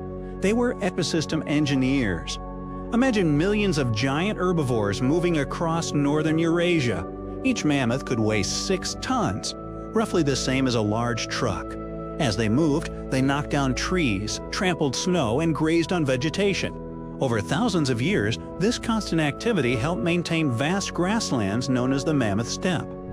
At its peak, this ecosystem stretched across an area larger than the modern United States. And it may have played an important role in regulating the Arctic climate. Today, Arctic permafrost stores an enormous amount of carbon, around 1,600 billion metric tons. That's roughly twice as much carbon as currently exists in Earth's atmosphere. If that frozen ground melts, massive amounts of greenhouse gases could be released. Some scientists believe large grazing animals might help slow that process. By trampling snow and promoting grasslands, they could help keep the ground colder. In other words, bringing mammoth-like animals back might not just recreate an extinct species, it might help stabilize entire Arctic ecosystems, at least in theory. Of course, not everyone agrees this is a good idea. Introducing genetically engineered animals into modern ecosystems raises a lot of questions. For example, what happens if these animals behave differently than expected, or if they reproduce faster than the ecosystem can support, or if they spread diseases to existing wildlife? Even small ecological changes can have cascading effects. For example, when wolves were reintroduced into Yellowstone National Park in the 1990s, the entire ecosystem changed, from deer populations to river patterns. Now imagine introducing animals that haven't existed for 10,000 years. The ecological consequences could be unpredictable. There is also another concern scientists often discuss. It's sometimes called the moral hazard of de-extinction. The idea is simple. If people start believing that extinct species can always be brought back later, they might feel less urgency to protect endangered species today. Why worry about extinction if science can reverse it? However, studies examining public attitudes suggest the situation may be more complicated. Simply knowing about de-extinction doesn't necessarily make people more comfortable with species disappearing. But scientists still emphasize something important. De-extinction cannot truly reverse extinction. Even with advanced gene editing, recreating an identical species is extremely unlikely. What scientists can create are genetic approximations, animals that resemble extinct species and may play similar ecological roles, but they are not perfect copies of the past. And yet, the technologies developed for de-extinction may still have enormous value. The same genetic tools could help scientists protect endangered animals today. For example, gene editing could potentially increase genetic diversity in small populations, or help species adapt to changing climates. In other words, the real legacy of de-extinction might not be resurrecting lost species. It might be preventing future extinctions. For thousands of years, extinction seemed like a one-way door. Once a species passed through it, there was no way back. But modern biotechnology is beginning to challenge that assumption. Scientists are not bringing Ice Age animals back exactly as they once were, but for the first time in history, we may be able to restore parts of their biology, and maybe even parts of the ecosystems they once shaped. And that leaves us with a question humanity has never had to answer before. If we gain the power to partially reverse extinction, how carefully should we use it? Archaeologists in Panama kept finding chiefs covered in gold under a plain sunburned field. Weird enough, then they found chief regalia so small it could only belong to a child. That discovery shifted the interpretation of the site. El Caño was no longer just a rich ceremonial site. It looked more like a place where power could pass from one generation to the next. And now, a newly opened chamber there has expanded that picture. El Caño stands apart from the usual ancient gold story. The newest chamber, dated to around AD 800 to 1000, didn't just produce shiny artifacts. It added another piece to a much larger pattern. Archaeologists found pottery, gold ornaments, and a central high-status person marked out by where the gold was placed. This was not random wealth in the dirt. It was a public statement about rank. The objects themselves are vivid. 2 bracelets, 2 earrings, pectoral ornaments decorated with bats and crocodiles. Those are not the kind of items someone tosses in casually. They were chosen to say something. In a world with no billboards, no spotlights, and no giant stone inscriptions, gold did the talking. It told everyone exactly who mattered most in that chamber. The location makes this even more striking. Not Egypt, not Peru, not some famous archaeological landscape packed with giant ruins, central Panama. Historically, this region was often treated as the place between the main acts of the ancient Americas, wedged between the Maya to the north and the great Andean cultures to the south.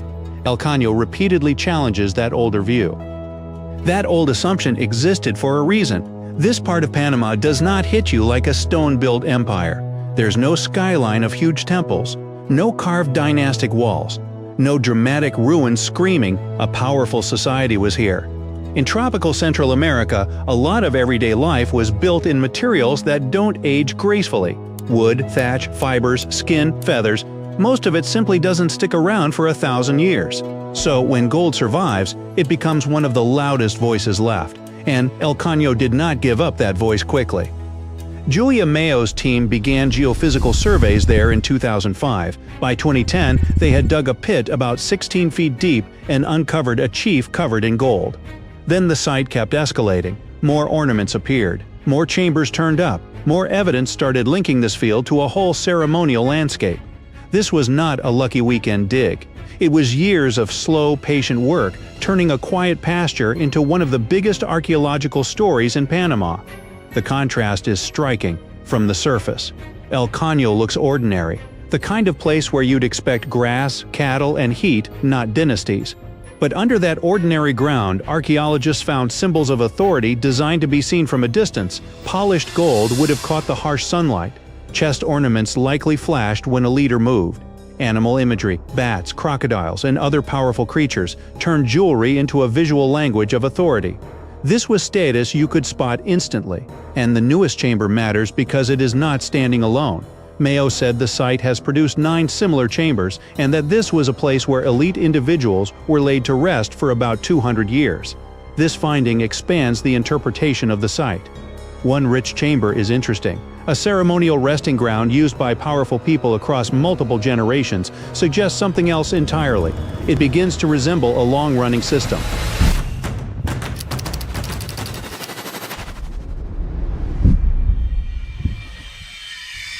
You can see that system even more clearly in another major El Caño find from 2024. Archaeologists uncovered the shared chamber of an important Kokle lord buried around 750 to 800 CE. Inside were gold ornaments, ceramic objects, bells, skirts, and a set of flutes. The team dubbed him the Lord of the Flutes, which sounds almost legendary until you remember this is not a myth. It's a real person from a real ceremonial tradition found in the same site. The scale grows even larger around that burial. Researchers found many other individuals placed in the same setting. Reports said the total could reach more than 30 people. At that point, you are no longer looking at one important person with a collection of objects. You are looking at an event, a choreographed display, a message to everyone watching that this leader stood at the center of a much bigger social order. This interpretation is supported by research. A 2020 study of El Caño's multiple chambers found the same basic pattern again and again. One highest status individual in each other, people arranged around that central figure, and a strong sense that the whole composition represented social order. The authors also concluded that some of these final ceremonies involved very harsh ritual practices. The layout itself was part of the performance of power. Now go back to the child-sized regalia, because that might be the strangest clue of all. One of Mayo's earlier breakthroughs came when she realized a set of tiny gold objects was too small for an adult. They appear to have belonged to a baby adorned like a chief. Later, the team found gold arm cuffs on the skeleton of a 12-year-old boy. Both finds point in the same direction. Status here may not have been something a person earned late in life. It may have started at birth. That implication is significant. If rank passed from father to son, then El Caño was not showing us a few isolated leaders. It was revealing a hereditary power system. That means established families, succession, and rules strong enough for an entire community to recognize them. Gold-working specialists had to exist, ceremonial knowledge had to be preserved, labor had to be organized. These were not loose little villages improvising everything as they went. This was structure. It also explains why El Caño feels bigger than a treasure story. Gold draws attention first. The real subject is political sophistication. The objects are only useful because of what they reveal: hierarchy, ceremony, inherited authority, and a leadership class that could stage power in a way everyone understood. Gold is what catches your eye first. The social system is what keeps the site interesting once the shine wears off. There is another reason El Caño matters so much. Less than 2 miles away sits Sitio Conte, the older Panamanian site that had long provided the main evidence for this gold-rich tradition. For years, Sitio Conte was the big reference point. Then El Caño started turning up its own chiefs, its own ornaments, its own ceremonial patterns. Suddenly, this was not one isolated hotspot. It was a broader cultural world, hiding in plain sight across the same landscape. Once you imagine that world, El Caño becomes incredibly visual. No giant stone monuments. Fine, the ceremony can still feel huge. Flutes playing, bells moving, gold breastplates flashing, beads sewn into clothing, animal symbols broadcasting lineage and rank. One early chief found at El Caño wore gold breastplates, arm cuffs, a bracelet of bells, a belt of hollow gold beads, and more than 2,000 tiny gold spheres arranged as if sewn onto a sash. That is not subtle fashion. That is ceremonial theater. Imagine one of these final ceremonies. A leader is placed at the center. Gold catches the light. Music carries across the field. Companions are arranged with strict meaning. Everyone present can read the scene without a single written word. This person held the highest place. These families mattered. This order continues even now. The point was not private grief. The point was public memory and public hierarchy. That is why El Caño changes the history of Panama in a very specific way. It does not just add one more archaeological attraction to the map, it shows that central Panama had its own powerful chiefs, its own ceremonial specialists, its own symbols of rank, and probably its own dynastic lines. This region was not just absorbing importance from bigger neighbors, it was generating its own, and the site is still making that point clearer. El Caño has already revealed multiple elite chambers across years of excavation, and each new one expands the story. So the key discovery here is not a bracelet, or an earring, or even a chamber filled with gold. It is the realization that an ordinary Panamanian field was hiding a cemetery of rulers and clues to a forgotten power system that had been there the whole time.